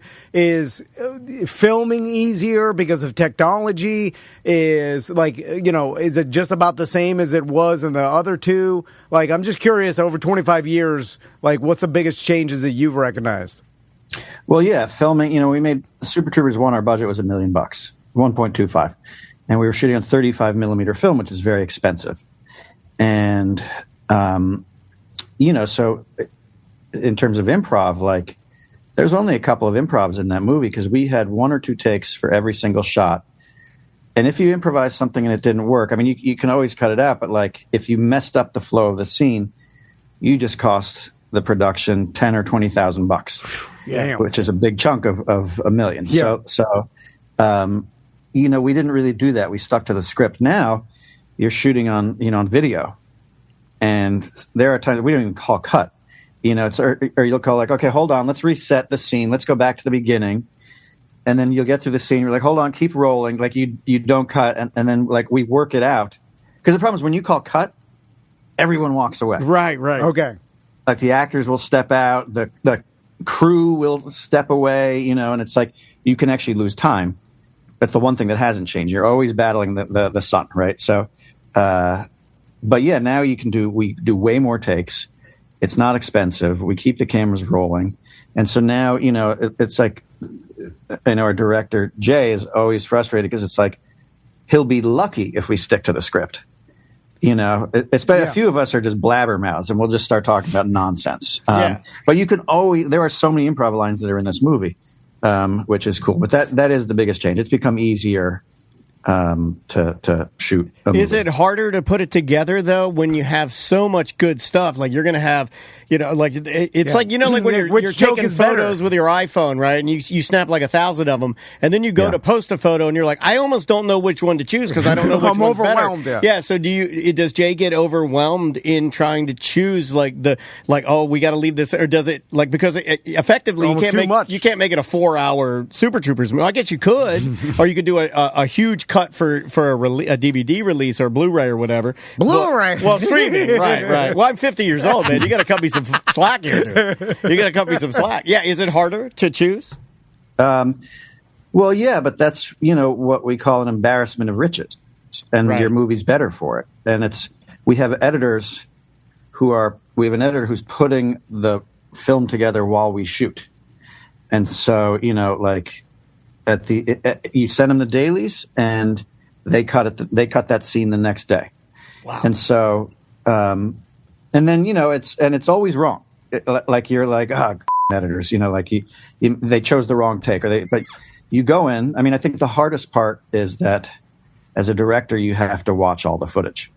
And so, like, Kevin and I became aware of this on Tacoma FD. We insist, like, Kevin had to watch all the footage from a creative standpoint, because we found, for instance, that, like, between the takes, I'm notorious for 15-minute takes, where I say, all right, don't move, let's start it over again, and we're going to do it again. I give some notes and stuff, but, like, in that time, we had brilliant actors in that who were, improv experts, and they are working. They're like, it'd be so funny, and you hear them talking about that stuff, and sometimes they would then you'd say, all right, let's do that, and action, and they would do something, and in the editing room, you're like, okay, they said a line during the rehearsal part, which I really liked, and then that guy said a line during the take. In take 3. This guy said a line that I really liked, and you what happens is you actually can put together entire new scenes based on all that material that make the show, make your final film or TV show really that much better. And it's not it's like the approach has always been and continues to be, let's do a scripted take. We know we like the script. Let's get that out there, and then let's run wild and see what other kind of magic we can get. How often do you get the magic or use the original? It's a combination of both. I mean, we are sticking to a plot, so you do have to have the plot points mentioned, and we do like a ton of the dialogue. We like all of the dialogue that's in the script. Yeah. It's more like when somebody comes up with an improv and it tops it, or you think it tops it, and then it's like, all right, that line's great. And it just popped out of that actor. So let's try that in there and see how that works. And then cuts together, and you're like, that's pretty goddamn good. It's pretty goddamn good. And so you stick with it. Okay, that makes sense. I'm curious, Steve, to nowadays, 2026, how, like, okay, the movie comes out this Friday, and then it's not like it used to be where there's like critics where people are like, I'm going to wait to see what Rotten Tomatoes. I don't even know. It's just there's so much out there. Yeah. And now you get direct response from people that watch it, like straight up at you, like, oh, watch the movie. So you're getting direct response from fans and strangers. And it's immediate. So how do you gauge success in 2026? Like, when you sit back and this movie gets released, how do you determine whether it's succeeded or not? Well, I mean, okay, so like fortunately we have a theatrical release, and you can judge it immediately based on that. I mean, everyone else, the studio is judging it on that opening weekend box office number. So that's an immediate and perpetual way to gauge the quote-unquote success of the movie. The next way is, people, what kind of quotes they're coming at you with. Yeah. And if they're quoting a lot, and it's like, well, we had a test screening, and it's actually our highest testing movie that we've ever made. I was going to mention, Stevie, it seems like from what I've seen in social media, I've seen other people say that this is their favorite one, which is hard to do with a sequel that from the 25 years from the first one. The trailer teased it up, dude. I was telling you, I watched the Red Band trailer, and I told TC, I was like, dude, this is good. This is really, really funny, man. Yeah, it's good. It's good. And I think what people are responding to is this slightly new direction we've taken in with this wedding, and Farva, Thorny's sister, basically like living, like she's staying with Thorny, and Farva's their constant visitor. He's sleeping over. So like, I think people are responding to that. It's like we've taken the characters and put them into a different situation than the first two. So, at the test screenings, like it's the highest testing movie with women that we've ever had, because it is essentially a love story, and kind of a romantic. I mean, it's a wedding movie. Yeah. And the casting of the parents in the because I obviously haven't seen the movie Thorny's yet. parents are hilarious. But it's phenomenal, dude. Good. Like, they're so good. So good. The scene where Farva's having tea is just phenomenal. I was telling TC about that. I actually crashed a Bollywood-style wedding in Atlanta that's very similar to these vibes, and it was one of the most craziest thing I've ever been a part of. This is going to be so good. So, Steve, you mentioned you're good friends with Kevin, and he's Farva, and he's at Thorny's house, and he's wearing the Mustache Ride shirt. This is in a trailer, and he bends over to get something from the fridge, and it shows his ass. He's porky pigging it with and then does he get embarrassed at all? That is like, because, everybody, as we all age. That's a good question. Our ass hangs a little bit. I don't know. It's called the bulldog ass. It's called bulldog cheeks. And I got it. We're not immune to the bulldog ass. No, it all comes for everybody. So, or does he not care at all? Oh, well, it's funny because we made Super Troopers 1, we showed his junk. Yes. But that was unintentional. The cameraman was laughing and accidentally dipped the camera because he was shooting handheld that day. And we caught Kevin's penis. And in editing, and it's just the one take, and in editing, Kevin was like, no one wants to see Farva's penis. And the rest of us were like, oh, yes, they do. Yeah. It's one of the funniest parts. I didn't know that wasn't planned. Wasn't planned. And he's got the perfect for Farva. No, I know. Yeah. No, I was like, oh yeah. So someone had a meeting about this, and they're like, hey, this is gonna happen. I did not know that wasn't planned. No, it wasn't planned. But Super Troopers 3, he wanted to do it. It was a nod to Animal House with Donald Sutherland. Yeah. When he comes out in a T-shirt and he reaches up to get a cup, and at the end of the scene, and you see his ass, and the T-shirt comes up and then goes back down. And so this was our version of that. I want you to know I'm really excited that you called it bulldog cheeks. Because when I see Kevin next, which will be in about an hour, I am going to tell him that. We've said that for years. Because they start swinging. Like he's not there yet because he's a young man. But when you get into your 60s and 70s, your cheeks start to swing. They get pendulous. Dude, have you actually seen the scene? Yes. Yeah. Okay. So his bulldog cheeks are in a different place. Yeah, I know. They are. Yeah, I didn't want to say that. I'm not going to body shame them. They're on his hamstring. Dude, his inner hamstring. It's horrifying. And even his wife, she sat to the screen and she was like, oh my God, Kevin. She's disgusted by it. It's got to be the most disturbing shot. It's the penis. You're laughing at the penis because you're like, oh my God, it's the perfect penis. It's wider than it is long. That should be Farva's penis. In this case, it's every time it shows, the entire audience is like, oh. How's he able to take that? It takes a lot of confidence. That's a real man to say to take that. That's a real bulldog. To put your real body out like that, and for millions of people to laugh at. Have you ever had a man, a beer friend-to-friend conversation, where he's like, millions of people have laughed about my body, my penis and bulldog ass.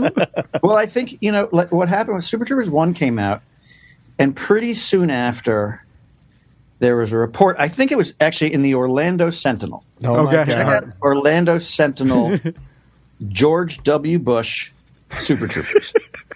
And the column was something to the effect of I guess they like to have a good time in the White House because they ordered a copy of Super Troopers and played it in the White House for the president and staff. I found it. Yeah, I found it right now. It's from February 26th of 2022. Or, excuse me, 2002. Yeah, so, and then I can't remember where it was. We got wind that Obama had screened Super Troopers. And so Kevin actually did a stand-up routine He's like, millions of people have seen his but also presidents, U.S. presidents have seen it. In the White House, which makes it, I think, different because, Birth of a Nation, Woodrow Wilson showed Birth of a Nation, one of the most racist movies of all time in the White House, and Super Troopers right there with it. Yes, of course. That is it's crazy how big these characters and the longevity of it. Now, this leads me to my final question, Steve, and I know that you'd never be able to answer it. I'll have to get Leanne. Well, why would you say that to him? Like right to his face? No, because I know he's a real man. No, but I know how the entertainment business works, and you can't comment on things. Oh, and Steve doesn't know how the entertainment business works. But I'll ask Leanne to ask Tiffany to give me the real answer. But so it seems like Super Troopers is perfect to come out with a series, like Super Troopers series. I mean, there's tons of comedy series on Netflix and all the streaming services, and I'm sure this has been brought up multiple times by multiple people. What about like a filthy cartoon, so they don't have to be on set all the time? But is there any future plans for a Super Troopers series? Dan is a wise man. We are talking about an animated Super Troopers series. I would love really? that. I would be all over that, dude. I mean, it would just work because filming these things is so time consuming, and so is animation. But you can just lend your voice to it. Yes, yeah. And maybe it's a little bit easier. But imagine what you could get away with in a fantasy Super Troopers land. I know. There would be no limitations whatsoever. Why is that, Steve? You can get away with more jokes and push the limits further with animation. Well, because if you want to, you can just put us up in space. You can have our car drive off a cliff with dialogue happening. I mean, you can do, but that is the question. See, TC, you're a wise man too. Because when you're pitching an animated show, the question is always, why animation? And it's because you have to be able to do things, because you're going to do things that you can't do in real life. Yeah. And so, we've actually Super Troopers actually started as a TV series. We developed it first as a TV show, and it didn't move forward. But that's it was conceived as a film. We weren't able to set it up as a film. But one of the guys who he had worked at a TV company, he wanted to make it as a TV show, so we wrote a TV pilot for it. Yeah. And then ultimately, while doing that, that network passed. But then we got the money to make the movie, so we made the movie. But so these are kind of right now in terms of movies, I think we probably got about 4 or 5 projects that we're going to, go out with in the next few weeks. We've got a couple of scripts that are written. We've got a few pitches that we want to do. Nice. We've got 3 scripts that are written. One of them probably is an animated movie. We've got 2 live action scripts written, and then we've got 2 more pitches that we want to do. And, and then we're slowly working on Potfest. Really? Okay, so I heard you in other interviews, people have asked you about that. It's happening. It's always been the joke, at the end of Beer Fest, but it's actually happening? Well, there's a couple problems. Number one is that, Warner Brothers owns it, and there's a whole business thing that's happening right now that's being delayed, and so we're not really sure what the status of it anyway is, but we have probably had 3 internal meetings, actual sit down, the way we do for every movie, where we're still in the stage where we're jotting down the ideas, we're writing down, we're riffing. This could be funny. This could be funny. This could be funny. This might be a funny plot. This could be, this would be a funny scene. These are funny characters. These are funny bad guys, and so we've started having those sessions, but that's the early stage. Then what happens is, one guy becomes the point man, and you have to make an outline, and you outline the movie, and then we break off, and each guy writes about 15 pages to 20 pages of a script, and it comes together like Frankenstein. Names are different, scenes don't flow together, but we give everyone notes on their section. They go back and they rewrite their section, maybe one more time, maybe a third pass at it, and then the point man takes it over and starts to make all the names consistent and starts to make it smooth and starts to weave it together, and then you're in the real draft writing phase where the point man is often coming up with new jokes, and and then we're giving notes to one person. It's a terrible job, but we sounds switch hard. off. It sounds really difficult. If I was a part of the Broken Lizard crew, I would use AI to write my part. And we would know. Yeah. I'm gonna put it out there like TC, did you use AI to write This has that? a Like, lot no, of hell M no. dashes in it, man. Why are there so many M dashes in this? Yeah. AI. A lot of writers are afraid of AI coming for their jobs, but it's not going to happen because AI can't make new stuff up. AI doesn't have friends. AI can't riff. Yep. And so like we plugged on Tacoma FD for fun. I think it was ChatGPT. We were like, write a sample episode of the show Tacoma FD, and it basically just spit out our pilot, but without jokes. It said that the firefighters get a new female firefighter in their station, and everybody's threatened. That is the pilot. We get our first female in the station. Yeah, it's But just it didn't have any copying jokes. Yeah. It just copies human, imagination anyway. It's just pulling from endless human imagination. From us. And also, AI would have never thought about bulldog cheeks. I was going to say, it's coming out of my mouth. Yeah. No. would have never suggested that. Right, but if you wrote it into a movie, and you went into AI and said, what would be what would be a funny term for like somebody with a saggy butt, you'd get bulldog cheeks thrown back at you, and you're like, well, that's my joke. Yeah. You didn't come up with that on your own. The meow scene from Super Troopers 1, AI couldn't write that scene. Yeah. 100%.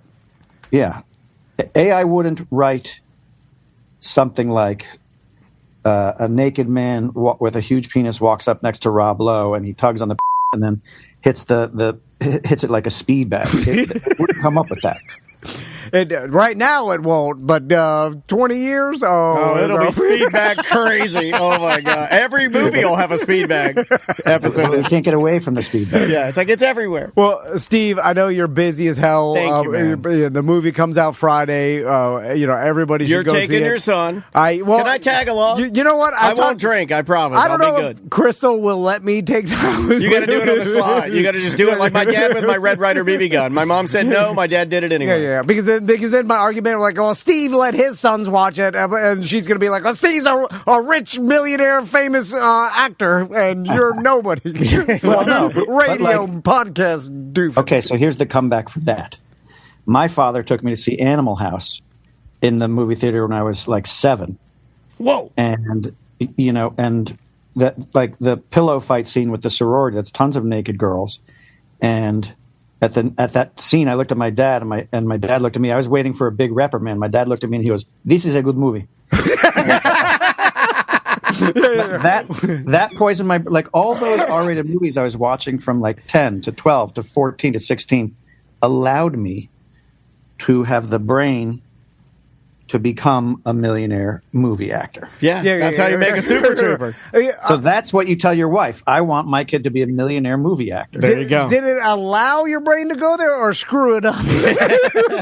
See, my wife would make the argument that screwed him up, so now he's creative. It's all in the framing. But Yeah, tomatoes. Come on. Exactly. Well, exactly. Steve, thanks so much for taking the time to talk to us. We really appreciate it. Congratulations on Super Troopers 3. Yeah, good luck with it, man. We know it's going to be great, though. The buzz is incredible, and thanks again for doing this, man. You got it. Tell your listeners, or I'll tell them right now. I don't actually care if you see the movie. Just buy tickets to the movie, because the opening weekend box office means something. If you want to go see Spider-Man this weekend, go ahead. Just buy tickets to Super Troopers and sneak in.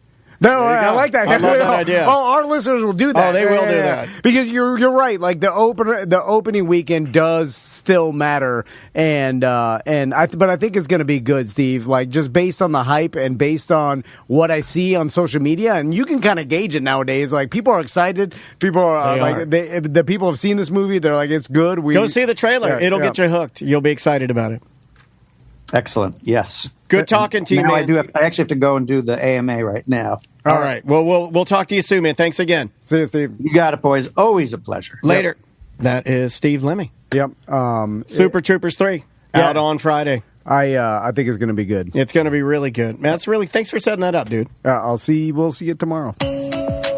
Welcome to A Corporate Time with Tom and Dan. I'm Tom. I am Dan. One half of Salty Sisters is here, Tiffany Martin. Hello, that's me. How you doing, Tiffany? I'm wonderful. And please give the other half of Salty Sisters, your sister, some love from us I because do. she's so sweet. She's at school orientation today. Mine was yesterday. All right. Oh, yeah, I got to do tonight the Meet the Teachers? Teacher Yeah. with Max. Oh, right on. Which seems Okay. kind of ridiculous. All right. I'm just going to say it because you're going to meet The him next week. the best fathers talk about how Meet the Teacher is useless. No. I don't do anything. I'm just standing there because if I don't go, Crystal's going to be like, "Why didn't you go?" You know, maybe she wouldn't think that, but I think she will. So then I'm just standing there. I'm like, "What am I doing? I'm just observing what? I'm not helping in any way.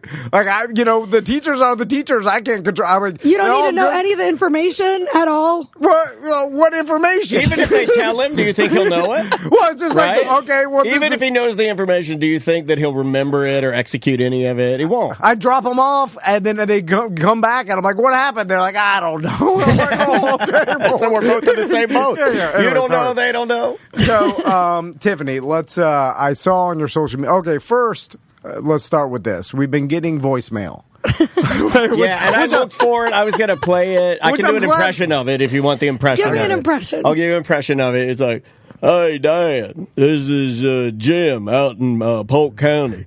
I don't know what's happening, but it looks as if Tiffany ain't married no more. yeah. Is she single? Yeah, that's an accurate representation.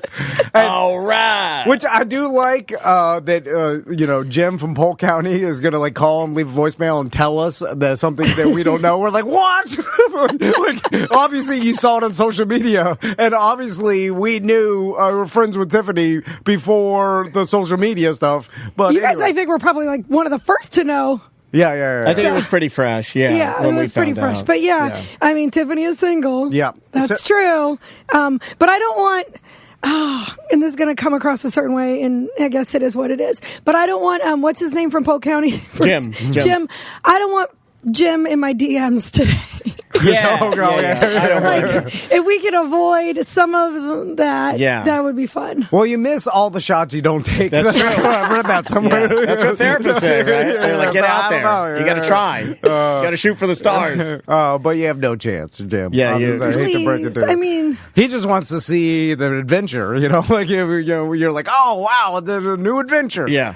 Anyway, it's crazy, though. The people that will send me messages, it's not the guys that like I would ever go for. well, that's who sends the messages. The guys you want to go for are not sitting here like, hey, please help. It's like they'll be like, "Hey, you look beautiful," and I'm just like, That doesn't work? "Oh, Damn it. Yeah, Tom and I. Yeah, you're like 300 pounds, beard, no teeth." Yeah, It's yeah. like, That's Jim. Yeah, 300 Well, he's pounds. giving you a no teeth. compliment. Yeah. I, if someone said that to me, I'd be like, oh yeah. Yeah, I'd love the compliments. Oh, well, the compliments aren't bad, but she's just, we're not going to waste our time here. Yeah. There's going to be no correspondence here. So, Tiffany, you did something recently that I'm very jealous of that I've been talking about, me and Daniel have talked about for years, and it's taking a small boat to Bimini. You didn't go to Bimini, you went to another Bahamian island. Yes. Near Bimini or near? it was like we passed Bimini. Okay, all right. So, So- around those cluster of islands. There's a bunch of them. There's like 10 and they're all like in a circle, and then you can go around to different ones. So, but like if you go to Bimini, which is the closest one, well, let me just say this. There's an app that detects how big the waves are. Okay, and yeah. you really got to pay attention Write to that that down. app. Write that down. Like he did. You already did. He just looked at you like, yeah. You've never mentioned the app that shows how big the waves are. My dad taught me not to pay attention to science. And I'll take that Yeah. to the grave. He's a pureblood. Did you know that? I can see that. Oh, Yeah. he'd be so mad he Yeah. found out what I did. Anyway, so you went on, how big of a boat did you go? Okay, so that was the problem. So I went on a 29-foot boat, 30, maybe it was 30 feet boat. Whoa. And there were several other boats that were the same, but they were different style boats, and that's the kicker. So you need to have a specific like fishing boat that is bottom heavy to get through those waves because it pushes A the V-hull, waves. Whereas like- mine was more of a luxury Lake regal, boat? and it was not the same type of boat that you need to bring. So that's the most important part. Like a fishing boat has this like. Did you see Tom tune out? No. Because he takes his boat anywhere, and he has a little tiny ski boat. Flat bottom. Yeah, no, that you cannot do that. What? Oh, You yes, I cannot- can. What? You don't tell me what I'm to do. telling you right now, Tom, you're going to regret it because once you get out there in the middle of the ocean, Be helicoptered that- out. you can't turn around. Well, that's why I'm free. I'm not turning around. I never turn around. So Okay, so it was the wrong choice for us. Okay, yeah. Because the wave said 1.8, which translates to 4 feet waves, in a boat in the middle of the ocean that wasn't the right kind of boat, and we were just smacking the Well, whole they do time. it in meters. What the hell? Yeah, give me feet. I want to know. Like, I know. Yeah. But like- 1.8 is small. Yeah, how do they expect anybody to know that? Well, Do the group that we conversion. were going with, they had the right kind of boats, but we didn't really. We were like, well, our boat's the same size, but it's not the same type of boat. Gotcha. Yeah. Do you see what I'm So- saying? Yeah. No, everybody had center console offshore Exactly. fishing boats. Those kind of boats. That's what you And need. you guys had a flat bottom lake boat that's Yes. never meant to go like in between islands in the Gulf. Exactly. And it would have been fine, and it was fine on the way back. I wouldn't know because I wasn't on the boat on the way back. Okay, all right. So let's talk about this. So you get into now. So the journey over there, you're just getting beat to death. Yes, by the wave. and it was supposed to take 6 hours. It ended up taking 13. 13 straight 13 hours. straight hours on a boat. Oh my god. Okay, so you have your kids. I do not have my kids. Oh no. Okay. that That's good. was, This is just you on an adventure. Yeah, but you're thinking in the back of your mind the whole 13 hours that you will leave your kids because you're going to die or something was going to happen. Well, I would have put my kids, if my kids have gone on the trip, they would have been on the other boat for sure. Like I knew that, but I didn't know it was going to be that rough. So even I should have been on the other boat. You know what I'm saying? Yeah. So when we get there, Very loud. Now- Was it scary at all? it was scary. Yeah. I stood up the whole time, white knuckling And the you're whole not entire time. you're not a P word either. Like you're No, I'm not. But just this part of my, like my forearms were gripping so tight that I was sore the whole entire week. Oh, I From gotcha. like, because you don't really use this muscle. that's the real white for knuckle. 13 hours. Well, Yeah. you know what happens? Because I can put myself in this scenario. Your family has the same injuries, right? Like the gripping injuries. I can put myself in this scenario 100%. The fact that I'm on the boat, like, hey, man, there's other 22-foot boats doing this, and then you're there, and then next thing you know, you can't even see land anymore behind you, right? And at that point, you know that, and you can't show. There's no turning back. And again, the captain's secret: you can't show everybody that you're nervous too, as the captain. No. And you don't. And you should. Well, there'll be a mutiny. No, I know. You don't want a mutiny. Yeah. You want to impress. That goes back to pirate times. Yeah. You You wanna- never show your weakness. You want to impress everybody on the boat. Rick is there. You can't show him fear. So what's Rick think Rick about was this? not as scared as everybody else. Of course, Well, he's a cool dude. Yeah, He's always been the coolest dude, and he's very capable. Rick isn't scared of nothing. No, he's not. He couldn't. I He wanna- was not scared. He was fine the whole time. Fine, Yeah. standing right next to me, trying to sit and have a beer. Honestly, but you can't because the beer is bagging so high to His the. Pacifico is flying all over You the can't place. text. I mean, you can't do anything. It is just and if you stop, then you're gonna get seasick because then it's woo all over the place. Because once you get in the shipping lanes, like then you see cargo ships in the distance, you're like, "What the hell? I shouldn't be here." We saw a submarine one time, but we were on a fishing boat. We're on like an actual boat that you that's should be different. out Now there. I but- realize the difference. But we now. saw a submarine. It's like that's a little unnerving, you know, like when you see that. My dream is to become Rick one day. You understand? Because You'll never be that he's cool, a dude. real Florida real But he man. was born cool. Yeah, he's born cool. He's cool. Knows everything. He knows everything. He's It's cool with crazy. everything. And he's capable. He can do stuff and fix things. Yeah. Like there's He the can cool- fix everything. Yeah, I My mean- kids know it. They're like, call Grandpa over everything. Yeah. Damn. That's not something I think you learn, man. I think that's something you are born with. Can I be Rick's protege? Like if I, You'd have to listen, and you don't like listening. Yeah, well, Rick doesn't like to listen either. No, he doesn't. I know Rick. But he knows. Yeah, I know. Well, somehow he knows. I don't know how he knows. Anyway, so So then we get there, and we're there for like 8 days, and we're looking at the radar on the way back, and it's like it's up and down, and I'm like, I don't know. And now at this point, I'm nervous that if I don't get back on Sunday, I have not seen my kids in 9 days. So now I'm starting to have like a mom freak out where like I can't sleep, I can't eat. I'm like missing my kids so much. I'm crying. I'm like, I just want to get back. I don't care. And so I spent $2,000 on 2 one-way tickets on a 6-seater airplane like we took. No, to the Bahamas? To the Bahamas, yeah. It was like the same exact thing. A little was it a seaplane? Yeah. Okay, so a seaplane. Well, oh no, did it have a runway? And then we went on a runway. Okay. Yeah, but it was a 6 plane. It was 6 people like were on it, and including the pilot. And we had to like only bring a small bag. Like it was the exact same thing that we did that time. I thought about you quite a bit, and then so we go, and I end up paying. One of the friends that was there, $500 to drive the boat back, and my dad to ride with him.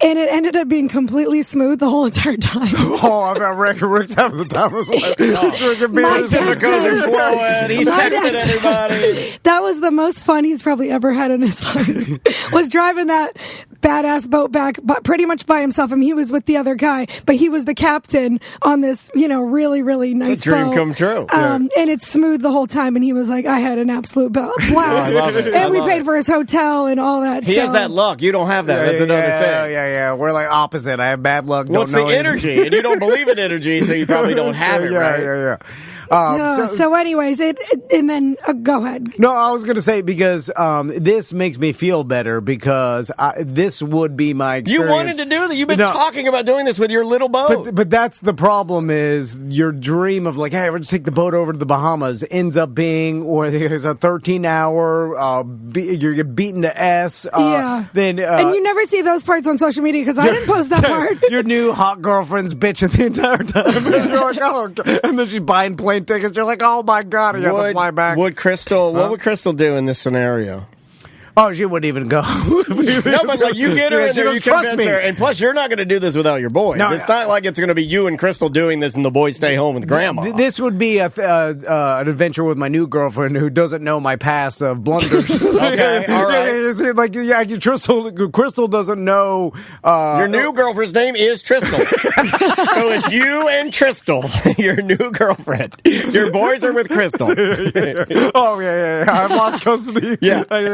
You lost. It was the easiest thing to do. Yeah. She's got a lot of evidence against me. Oh, my God. All the shows. So many blunders, as you called them. She used AI to scrape all the shows, all the bad things. Scrape the blunders, please. Don't give anyone ideas. There's 10 hours of me blundering. And the judge's like, guilty. But Tristal doesn't know this. It's not funny. No, Tristal just trusts me. She's like, oh, this guy's got it together. It's called the Tristal Trust. Yeah. Because she has no idea. Yeah. And I kept my boat. I lost everything, but I kept the boat.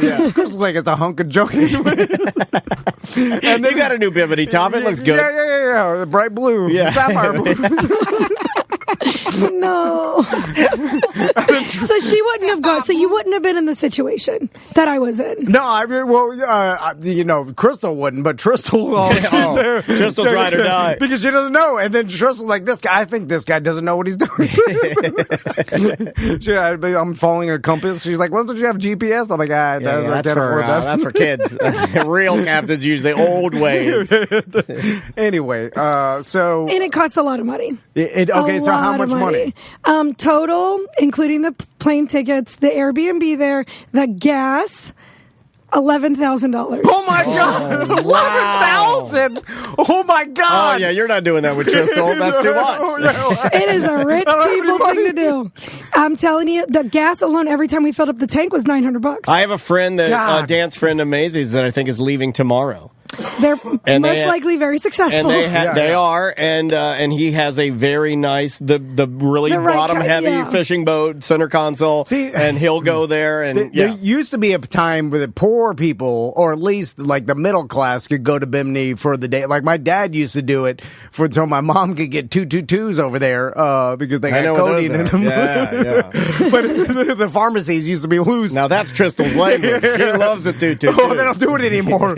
And then also also, like, then my pop-up used to go over there, and it used to just, you didn't even have to check in. You just drive to Bimini and go around the Bahamas and just leave. And it was like, we're American, we can do what we want. Right. And then now it's just, completely different time. There's so many fees, and I talked to someone about this the other day, and there's like not only like a customs fee. Oh yeah, I forgot about the customs fee. That was like $500. Yeah, and then there's like, hey, not only that's just to dock here, but if you want to drive your boat around from island to island, you have to keep paying. You're going to pay another fee, which is like hey, this fee to drive my boat around here, and then they started milking everybody because so many rich people from Miami were coming, like all taking advantage, really. And the golf cart cost me $1,000. Yeah, and for 7 days or something for the golf cart there. They're just taxing the rich because all these rich people from Miami that have millions that live on waterfront houses and stuff. We need our cut. Yeah, they'll go over there and they'll pay all that. And that was all the people that were there. Yeah. Like, we were one of the poorest. When you look at all these boats there, I mean, don't take your boat there. What? Come on. I did not see one boat like yours. You know, one. You know what's incredible about this conversation is I will be playing this again at some point after he attempts to take his little boat to Bimini with his whole family on there. You're better off chartering a boat. You'd save money. If you charter a boat and you'd save money, I'm telling you, it's... I'm the one step further. I'm going to put in at Daytona Beach and then go south all the way down the intercoastal. Real adventure. Then a hook a left at Miami. Yeah, just free. I'm just going to free eye. I'm going to free eye this. Yeah. I think I know where I'm going. Yeah, due east. Yeah. Head for it, wait for land, just like the settlers did. It's a unrealistic dream It's nowadays. a luxury thing for sure. Like, if you're not extremely rich, I wouldn't recommend it. But you got a good daughter-dad story, I would say. Yeah. Yep.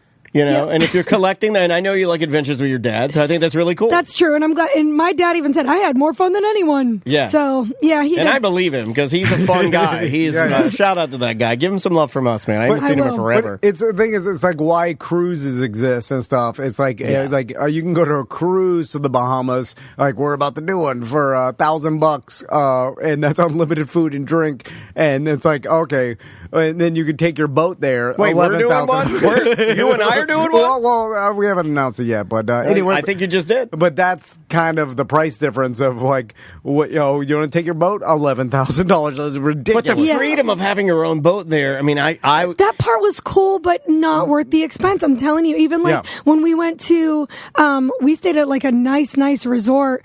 Me and my whole family, I think there was like 15 of us, and it ended up being $10,000. But everything was included. That's the flights. That was like 15 people. So we spent that with 3 people. Gotcha. You know what I'm saying? That does make sense. Like in Cancun. And I know you know money. I know that. And like the all exclusives. I mean, that's why I always do that because, God, you just save so much money. And the cruises, same thing. Yeah. This is like, you got to have another level of money to be able to do adventures. Yeah, like this, where it's like, oh, you want to take your own boat and cruiser, like that novelty is they charge the hell out of you. Yeah, and you would think it'd be cheaper, but it's the opposite. Because and I don't even blame like the Bahamas. They just started seeing these people don't even care about money. Like some of the people down in Miami, like the $11,000 is $1,100. What's a form of tourism, right? Yeah, it doesn't matter. Yeah, you need to make your cut of that. And so they're just raised the prices to the point it's like these people don't care. They'll swipe their credit card. It's just a number to them. Yeah. So then it got to so extremes that it's like it priced everybody but the rich out. Oh yeah, and you know that show Below Deck? Yeah. And everybody's on those kind of yachts all over the place. Yeah. And then I told my nieces, I said, when you see the little lifeboat, those are the richest people because they're coming from their yacht. You know, my nieces are little. They think that, those people they're on a little tiny boat. And I'm like, oh no, they're coming from the biggest boat in the middle. My boat was that boat. Yeah. Did you know that? It was a tender boat for a giant yacht down in Naples. The boat you actually own right now? Yeah, he owns a dinghy now. But that's how Don't take a dinghy to the boat. Oh, no, it's not a dinghy. It's a 22-foot hurricane deck boat. It's fine. Okay. But it was a dinghy for a mega yacht. Yeah. Like, literally, my upholstery was redone to match the mega yacht's upholstery. That's pretty cool. Okay. But it's a dinghy for a mega yacht. You got a boat. Look at the price tag. You got a boat. I know. But yeah, you're right. And the engine's 20-plus years old. With a crack in the... did you ever get that repaired? No. How many engines is it? Just one. All you need is one. That's what Captain. That's what Amelia Earhart Bart said. I didn't take it back, and I had 2, so I'm telling you. That's crazy. I know. 30-foot boat, 2 engines, and you're like, nope, not doing that. Well, no. Craziest adventure you've been on? Or one of? In the top 5. Okay, it's up there with Lackavelli. I got to think, because there's definitely been some scary stuff that's happened in my life. I bet. So let's talk about this real quick, Tiffany, because you've been around people in your life that have unlimited money, like we were talking about. Right? Yeah. And it seems like that is like a shallow life. When you What do have, you mean? What do you mean? Like, it's like almost you have unlimited resources, and it kind of deadens life a little bit. Where it's like, and I'm sure there's people that can navigate that. Well, we kind of do it with entertainment. Like, we are Yes. all rich with entertainment, right? And our phones provide us with deadens everything. So it kind of kills all entertainment because we're being It's too much. entertained. Fed way too much. Yeah. My theory about this, and that's why you see all these rich people that are on drugs, because they have so much. There's nothing left for them to like really have to do anymore, and then they just. The only way for them to like discover new things is if they can get in a different mind trip, and that's why a lot of them overdose. Yeah, no, that makes sense because, Right. like, the life struggle that all humans have, were born with from the beginning of time. It used to be like struggling to live, literally, Right. And then now That's gone. Yeah, You take all that away. and What's now, left? Yeah, and now we have the regular struggles that we all and everybody listen to this for the most part. We know some rich listeners, but even them, they're on like they still are grinding and struggling. They're not this next level of like almost unlimited money where it's like it's just a number and you're spending it and you can get whatever you want. So like I'm talking about that level because See, I've actually never really hung out with that level. Okay, You know what I'm saying? Like, I've hung out with rich people that still are like, they do work a little bit still. okay, You know what I'm saying? they're still doing something, Yeah. and they still like they get something out of making money. Exactly. Yeah. I'm still with. I don't know those other people. I know who you're talking about, though. Yeah. But But like that level to me, I would never want to be in because it's like it almost again back to like deadening life, where it's like, what do you? I guess you could do something that you like as a hobby, but other than that, it's like you need to have some sort of fulfillment. We actually had this conversation a really long time ago. God, I want to say we're in Daytona Beach, and we were talking about. This is what people in Daytona Beach talk about. Man, one time when I'm remade, I'll tell you what, man. We were doing a monster show, and we were just drinking, and we talked about the fact that God, what was it? What was I going with this? Oh, you were saying you wanted to have kids because there's only so many castles that you have seen. You know what I'm saying? No, You yeah, were Hold on trying- a second. You told Tiffany drunkenly that I want to have kids because, hey, man, there's only so many castles you can check out. Well, I think I meant is like, hey, I want to travel and see the world. And then I saw like, maybe less of a 0.5% of it. And Yeah. I'm like, I get the gist.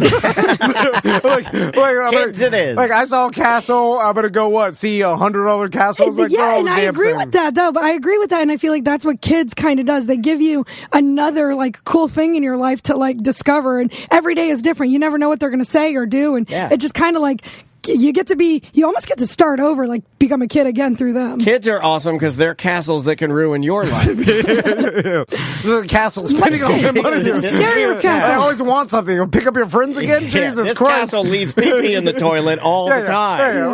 Let's not give kids too much credit here because every day kind of is the They same. say give kids the world.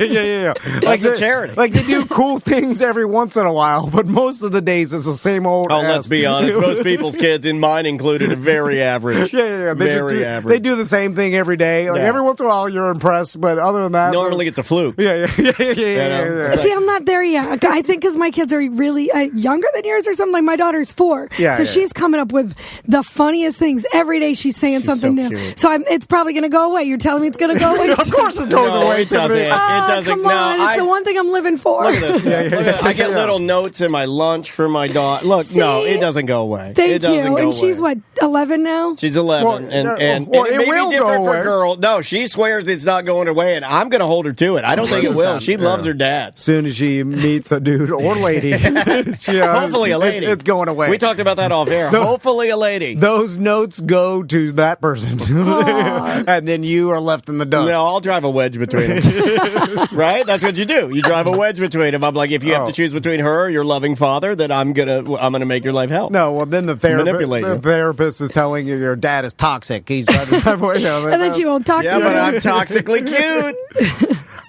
So, Tiffany, let's talk Salty Sisters. How's the bar going? It's going really good. We actually never hit slow season this year, which was crazy. Hey. And then my food truck's doing really well. So I'm thinking about getting another food truck, but I don't know. Double food truck? What? Two food? Nobody does two food trucks. I That's the don't name. No. Nobody does double You food stick trucks. with one for a minute here. I know. Well, it's completely booked for almost what? I got it in March, April, May, June, July. Okay, so 6 months it's been booked. We haven't been able to bring it anywhere else. So now I'm like, well, if I get two, then I can book the other one at the same time. I don't know, though. I think I'm just good. Was your dad, wasn't he going to kind of do some food truck stuff with you? Or No. he helped make the food truck, didn't he? Or Well, we have two. Technically, right now we do have two food trucks, but we haven't built the other one out. It's just sitting there. Gotcha. I put it on Marketplace trying to sell it because I'm like, we don't really need this other food why truck. don't you buy it? I got it listed for $25,000. Hey, why don't you buy Tiffany's other food truck? Okay, well, And we could run Salty Sisters Orlando. here's I the like that idea. The problem is I'm questioning my own understanding of business. Okay. Because Tiffany, when she first bought this restaurant, I was like, all right, Tiffany, like this is going to be a rough go. Like it may go well at the beginning. You took her under your wing and gave her all your business knowledge. Because I'm a businessman. Yeah. And I'm like, this is how it's going to be rough. Like one day you'll be going to Bahamas on a 22-foot boat like me. And then I'm like, it's going to be some hard times. You got to hold, like the winter's coming. Yeah. And then it turns out you're a good businesswoman grinder. Yeah, and she know didn't what need you're any doing. Not only, and this happened to me with Dan Cummings and other business people where Where you show them, you think you're showing them Oh the my road. gosh! So tell me the honest truth. Please tell me straight honest. Yeah. This is radio, so you have to tell the truth. Yeah, we will. Yeah. You know Well, we will. I'm telling the truth. You know I we will will. tell the truth. Okay. Put your bear suit on. We'll tell the truth. Did you think I was going to fail? No, okay. You hesitated. You totally did. No, I didn't think you were going to fail. I didn't think you would not fail. Okay, so you definitely kind of did a little bit. No, I got scared. I'm not going to say I thought you failed because I wouldn't. I don't think either of us thought failure. Okay. But we did think it would be very hard. Yeah, we were like, "What? This is true." We're like, "Whoa, food service! Wow, man, that's the hardest one." Because Okay. in my opinion, you are doing the hardest job. I do agree, think I so. do agree with that. I do think that okay, food service, running a successful restaurant, is way harder than this garbage we're doing here. It's like I know that. when someone tells me they bought a treadmill, okay? Follow me. so you're equating. Yeah, a Peloton, if you will. Or Yeah. Peloton. Oh, Whatever, Peloton, whatever yeah. exercise equipment you want to name, this is what happens in my brain. So you tell me, like, I just bought a $11,000 treadmill, Peloton treadmill. Yeah, how about the tread? And then, it's this much. I'm like, okay, all right. And then I'm going to get in shape and I start running every day. And You did this with EJ. That's then I'm like, okay. So it's not, and I'm like, yeah, you can do it. But you got to run every day. You got to do it. Right. So then I thought of it like, here's what the honest answer is I knew you could do it because I know the type of person we you didn't are. think failure because you have a good track record. Yeah. But I knew you picked a very hard business to Gotcha, start. yeah. And so I knew that if anybody could do it, you could do it. But also, like, yes, you could run on a treadmill every day, but a lot of people don't. Yeah. And that's why a lot of and people. a lot is luck. I'm not going to lie. And I don't really believe in luck, but I think that I've gotten lucky also with my situation with this. Like, not a lot was thought of that just kind of worked out, if that makes sense. It was a quality business decision to buy the restaurant, and normally that isn't. And that's where that I got scared for you. Yeah, is thank you. Because we had the conversation. I think the conversation Tom and I had, I'm trying to answer you completely honestly, Yeah. was like, holy S, that's a big property. I think that's what we said. Because it is big, that's a big... we did take on a lot, but I looked at it as versatile. Yeah. So that's helped us quite a bit was the versatile. Yeah. No, the fact that you use the back patio the thing that makes total sense is that you used everything you have. and you're using everything you have, and you're turning everything you have into, and the luck. Yes, there is luck involved with owning small business, but there's recognizing when to take advantage of situations. I agree with that. And that's something that if I was in my 20s, I probably wouldn't have recognized as much. When you're 40, just experience alone has taught me so much more than, I could even explain. Yeah, no, 100%. Well, you're not fearful either, though. Like you're brave. Like you'll jump on something if you see the opportunity. We've seen you do it with other businesses. Yeah, and I honestly probably should have been a little bit more scared about this one, but my sister looked me in my eyes and she told me, Tiffany, I'm good at this. And she never says that she's good at anything. She's not like a bragger. She's not one of those people. And she said, I'm telling you, I'm good at this. Yeah. And I was like, she is. I feel like I could trust this girl right now. And that right there, that one thing made me say, all right, life savings, boom.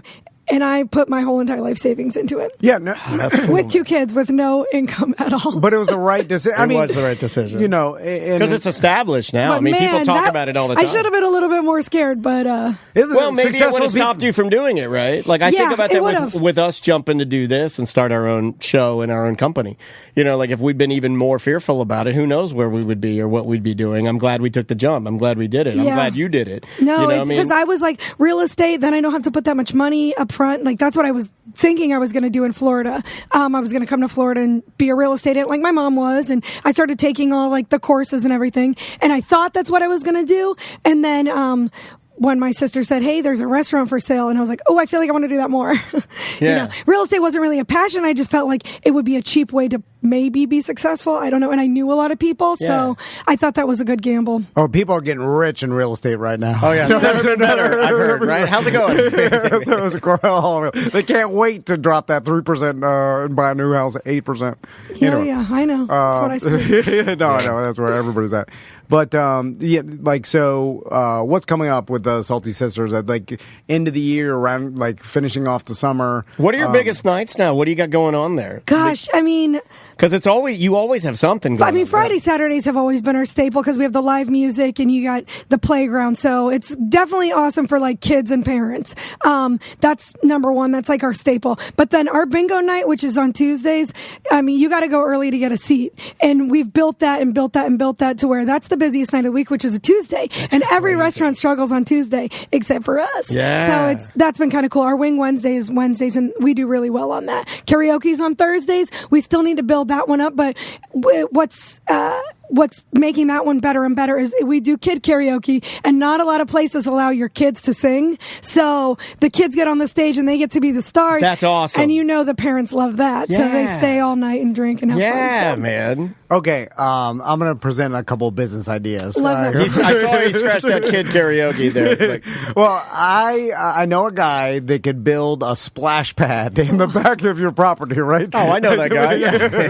And that guy too. That's where the money's at, a splash pad. Yeah. You see what I'm saying? Splash pads are big. Yeah, you put it there, have a bucket that fills up, it dumps out. Yeah, well, it rings an alarm first, right? There's a bell that goes. So many people have brought up this water and they wanted us to do kiddie pools one night or a slip and slide this day, and I'm like, do you know how sandy my backyard is? That's all I need is all that sand being brought through through all the way to the bathrooms every day. I would kill myself. Yeah, that's why we don't do the water at all ever. No splash pad. No, splash pad is out. I like how other dumb people have thought about this.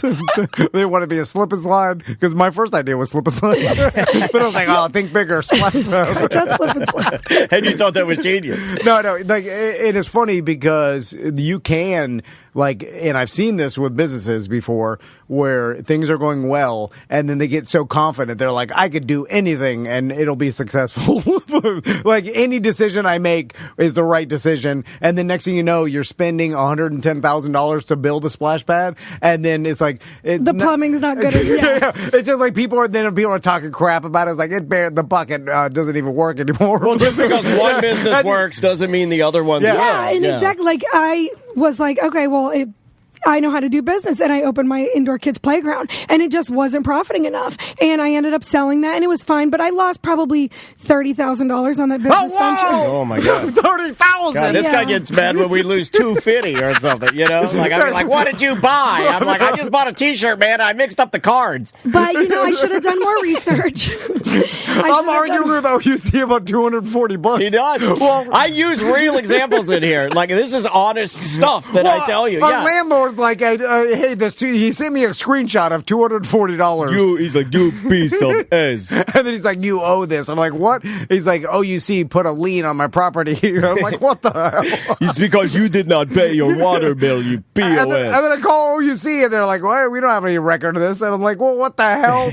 So now I'm like arguing with our landlord. Which always helps. He's selling the damn place in a week. Oh, no.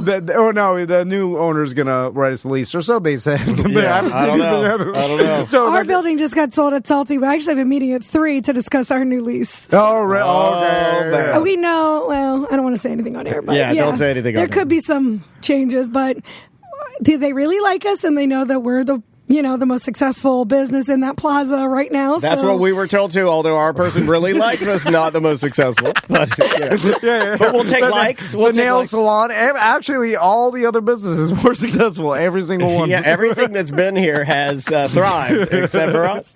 Yeah. What are you guys doing in there? Yeah, we don't even know. So, any big events coming up that you guys have planned? I probably should have thought of this before I got here. Well, I didn't tell you. I said we're going to talk about all of Well, them. we're gonna have to do something again. I know. We Yeah. gotta- The Tom and Dan event we that's need coming up. we need a BDM meetup. Yeah, because our Salty guys Sisters. love that place. You know, Yes. they really do. I don't have we have music this weekend. It's going to be fun. Jake Selter's coming back. Yeah. You like him from Yeah, True yeah. Phonic. He's going to do a one-man band on Sunday. True that's Phonic's awesome. great, man. So- Those guys really know. They're players. So I posted on our Facebook. If you follow Salty Sisters on Facebook, take a look, and I post everything that's happening all week long. So Are you still trying to win burger wars and voting and stuff like that? we got off the competitions. But if they enter us, we always, we enter back. So Yeah, it's there like you go. if somebody nominates us, we'll participate. Yeah. So- why not? So let's end with this, Tiffany. So single life. You go on apps or what? How do I you? haven't done any of that. No apps. I've or never anything? done the app thing. Yeah. Why are you on there? What's happening? I'm projecting the future. Like, what do I do? Okay. Crystal When you're divorces Crystal me. finally loses. Yeah. I think I'm gonna get. I think I might beat you. What do you, Just out of getting my divorced? extreme craziness. I mean, look at me. I look crazier than I've ever looked. Yep. Yeah, but And- Andrew's ride or die. I don't know about that. Crystal. I thought that. I don't know about that as much anymore. I don't know about it. No, I used to think Andrew was right or die. I don't know. I I know. think I may have exhausted my wife. I have not been out there long enough to tell you, but I hear it's very rough out there. So I think you guys are good. Okay, yeah, Just out of Just out of Well, desperation for the other women. Yeah. Okay, that's good. Yeah. I mean, I if don't your treat wives her. are considering it, have them talk to me first. Okay. And then I'll be like, hey, don't do it. I don't Okay. treat her bad, but I don't treat her great. Yeah. You gotta tell Crystal turn more of a blind eye. That's what I need Yeah. because she's always eyeing me and everything I do. And she's like, "You're an idiot." Andrea's in ignore mode. Okay, that's good though. It's not though, Well, because you it's know. just like I'm living a single life now, but with I'm logged But in. you can do that forever. I mean, I don't know. Yeah, It's yeah, weird. yeah. It's Yeah, weird. I don't know. So I go back and forth. Like, I'm like, do I actually want to find someone, or am I just really going to enjoy myself like the way it is? Because I go to the beach by myself and like read a book and stuff, and I find joy in that. And then when I do have my kids, then I'm playing with them the whole time. And so, I mean, it is nice to like have someone around like on the other times, but then I don't know. I saw you go put back it- and forth. Women could do that though. Women could go the rest of their lives and never get We're another too mate. weak to do that, Well, you're mentally. horny. Well, like I'm sitting there reading a book. I'm like, God, I'm horny. Yeah. Like, I start looking around. I'm like, You were reading the Bible too. It's weird. Well, I'm trying to attract women. He thought the Bible would attract women. He's taking photos of him reading the Bible on a bench. And I have to take some sort of medication or something to castrate me. Like a eunuch. Yeah. Anyway, all right, Tiffany. Well, that got weird. On that note, let's- This is the ninth time today this guy's told me how horny he is. What's going on over Well, there? yeah, well, that's why I'm with Tristal. That's why. I saw you put we can add this too there. I saw you put the SmackDown on screens this summer, right? oh God, it's so Yeah, hard. you've ended it though, right? Well, like no. you put a gate I down just- and said, I limit the screen time. Oh, I'm trying anyways. It is the hardest It's hard. thing. They are. Well, my daughter's not addicted yet. I think because she's only 4.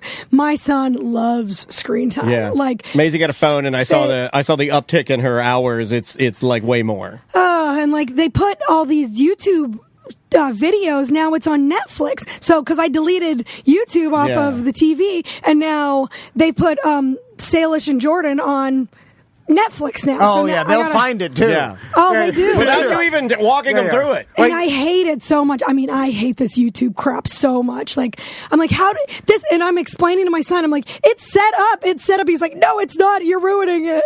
I'm like, the girl knows that her dad is playing a prank. Like, it drives me crazy. Oh, he likes. Okay, I know exactly the videos. Yes, I know my the gosh, videos he likes you're talking those about. with like the kid and the dad. Yeah, we went through all of that. And then I'm like, okay, I need to take the screens away because it gets them acting out. Yeah. But then Oh, it's don't like, take it away. They go Maisie's crazy. behavior, no BS. Maisie's behavior with more screen time, It's she so would much become worse, right? sassy. She would become like really disrespectful to me and like say like things that I'm like, where did you hear that? Yeah, it's bad. And then so the more I limit it, it sucks in the very beginning because they throw the fit, but then they start making, games throughout the living room and Crafting, trashing yeah. everything. Yeah, So- which is fine. Yeah. I'd rather that than the screens. Yeah, I'm with you. they can sit in the Me too. room quietly and just be addicted to the screen, and nothing will be touched. Yeah, addiction is quiet. Yeah, they don't even.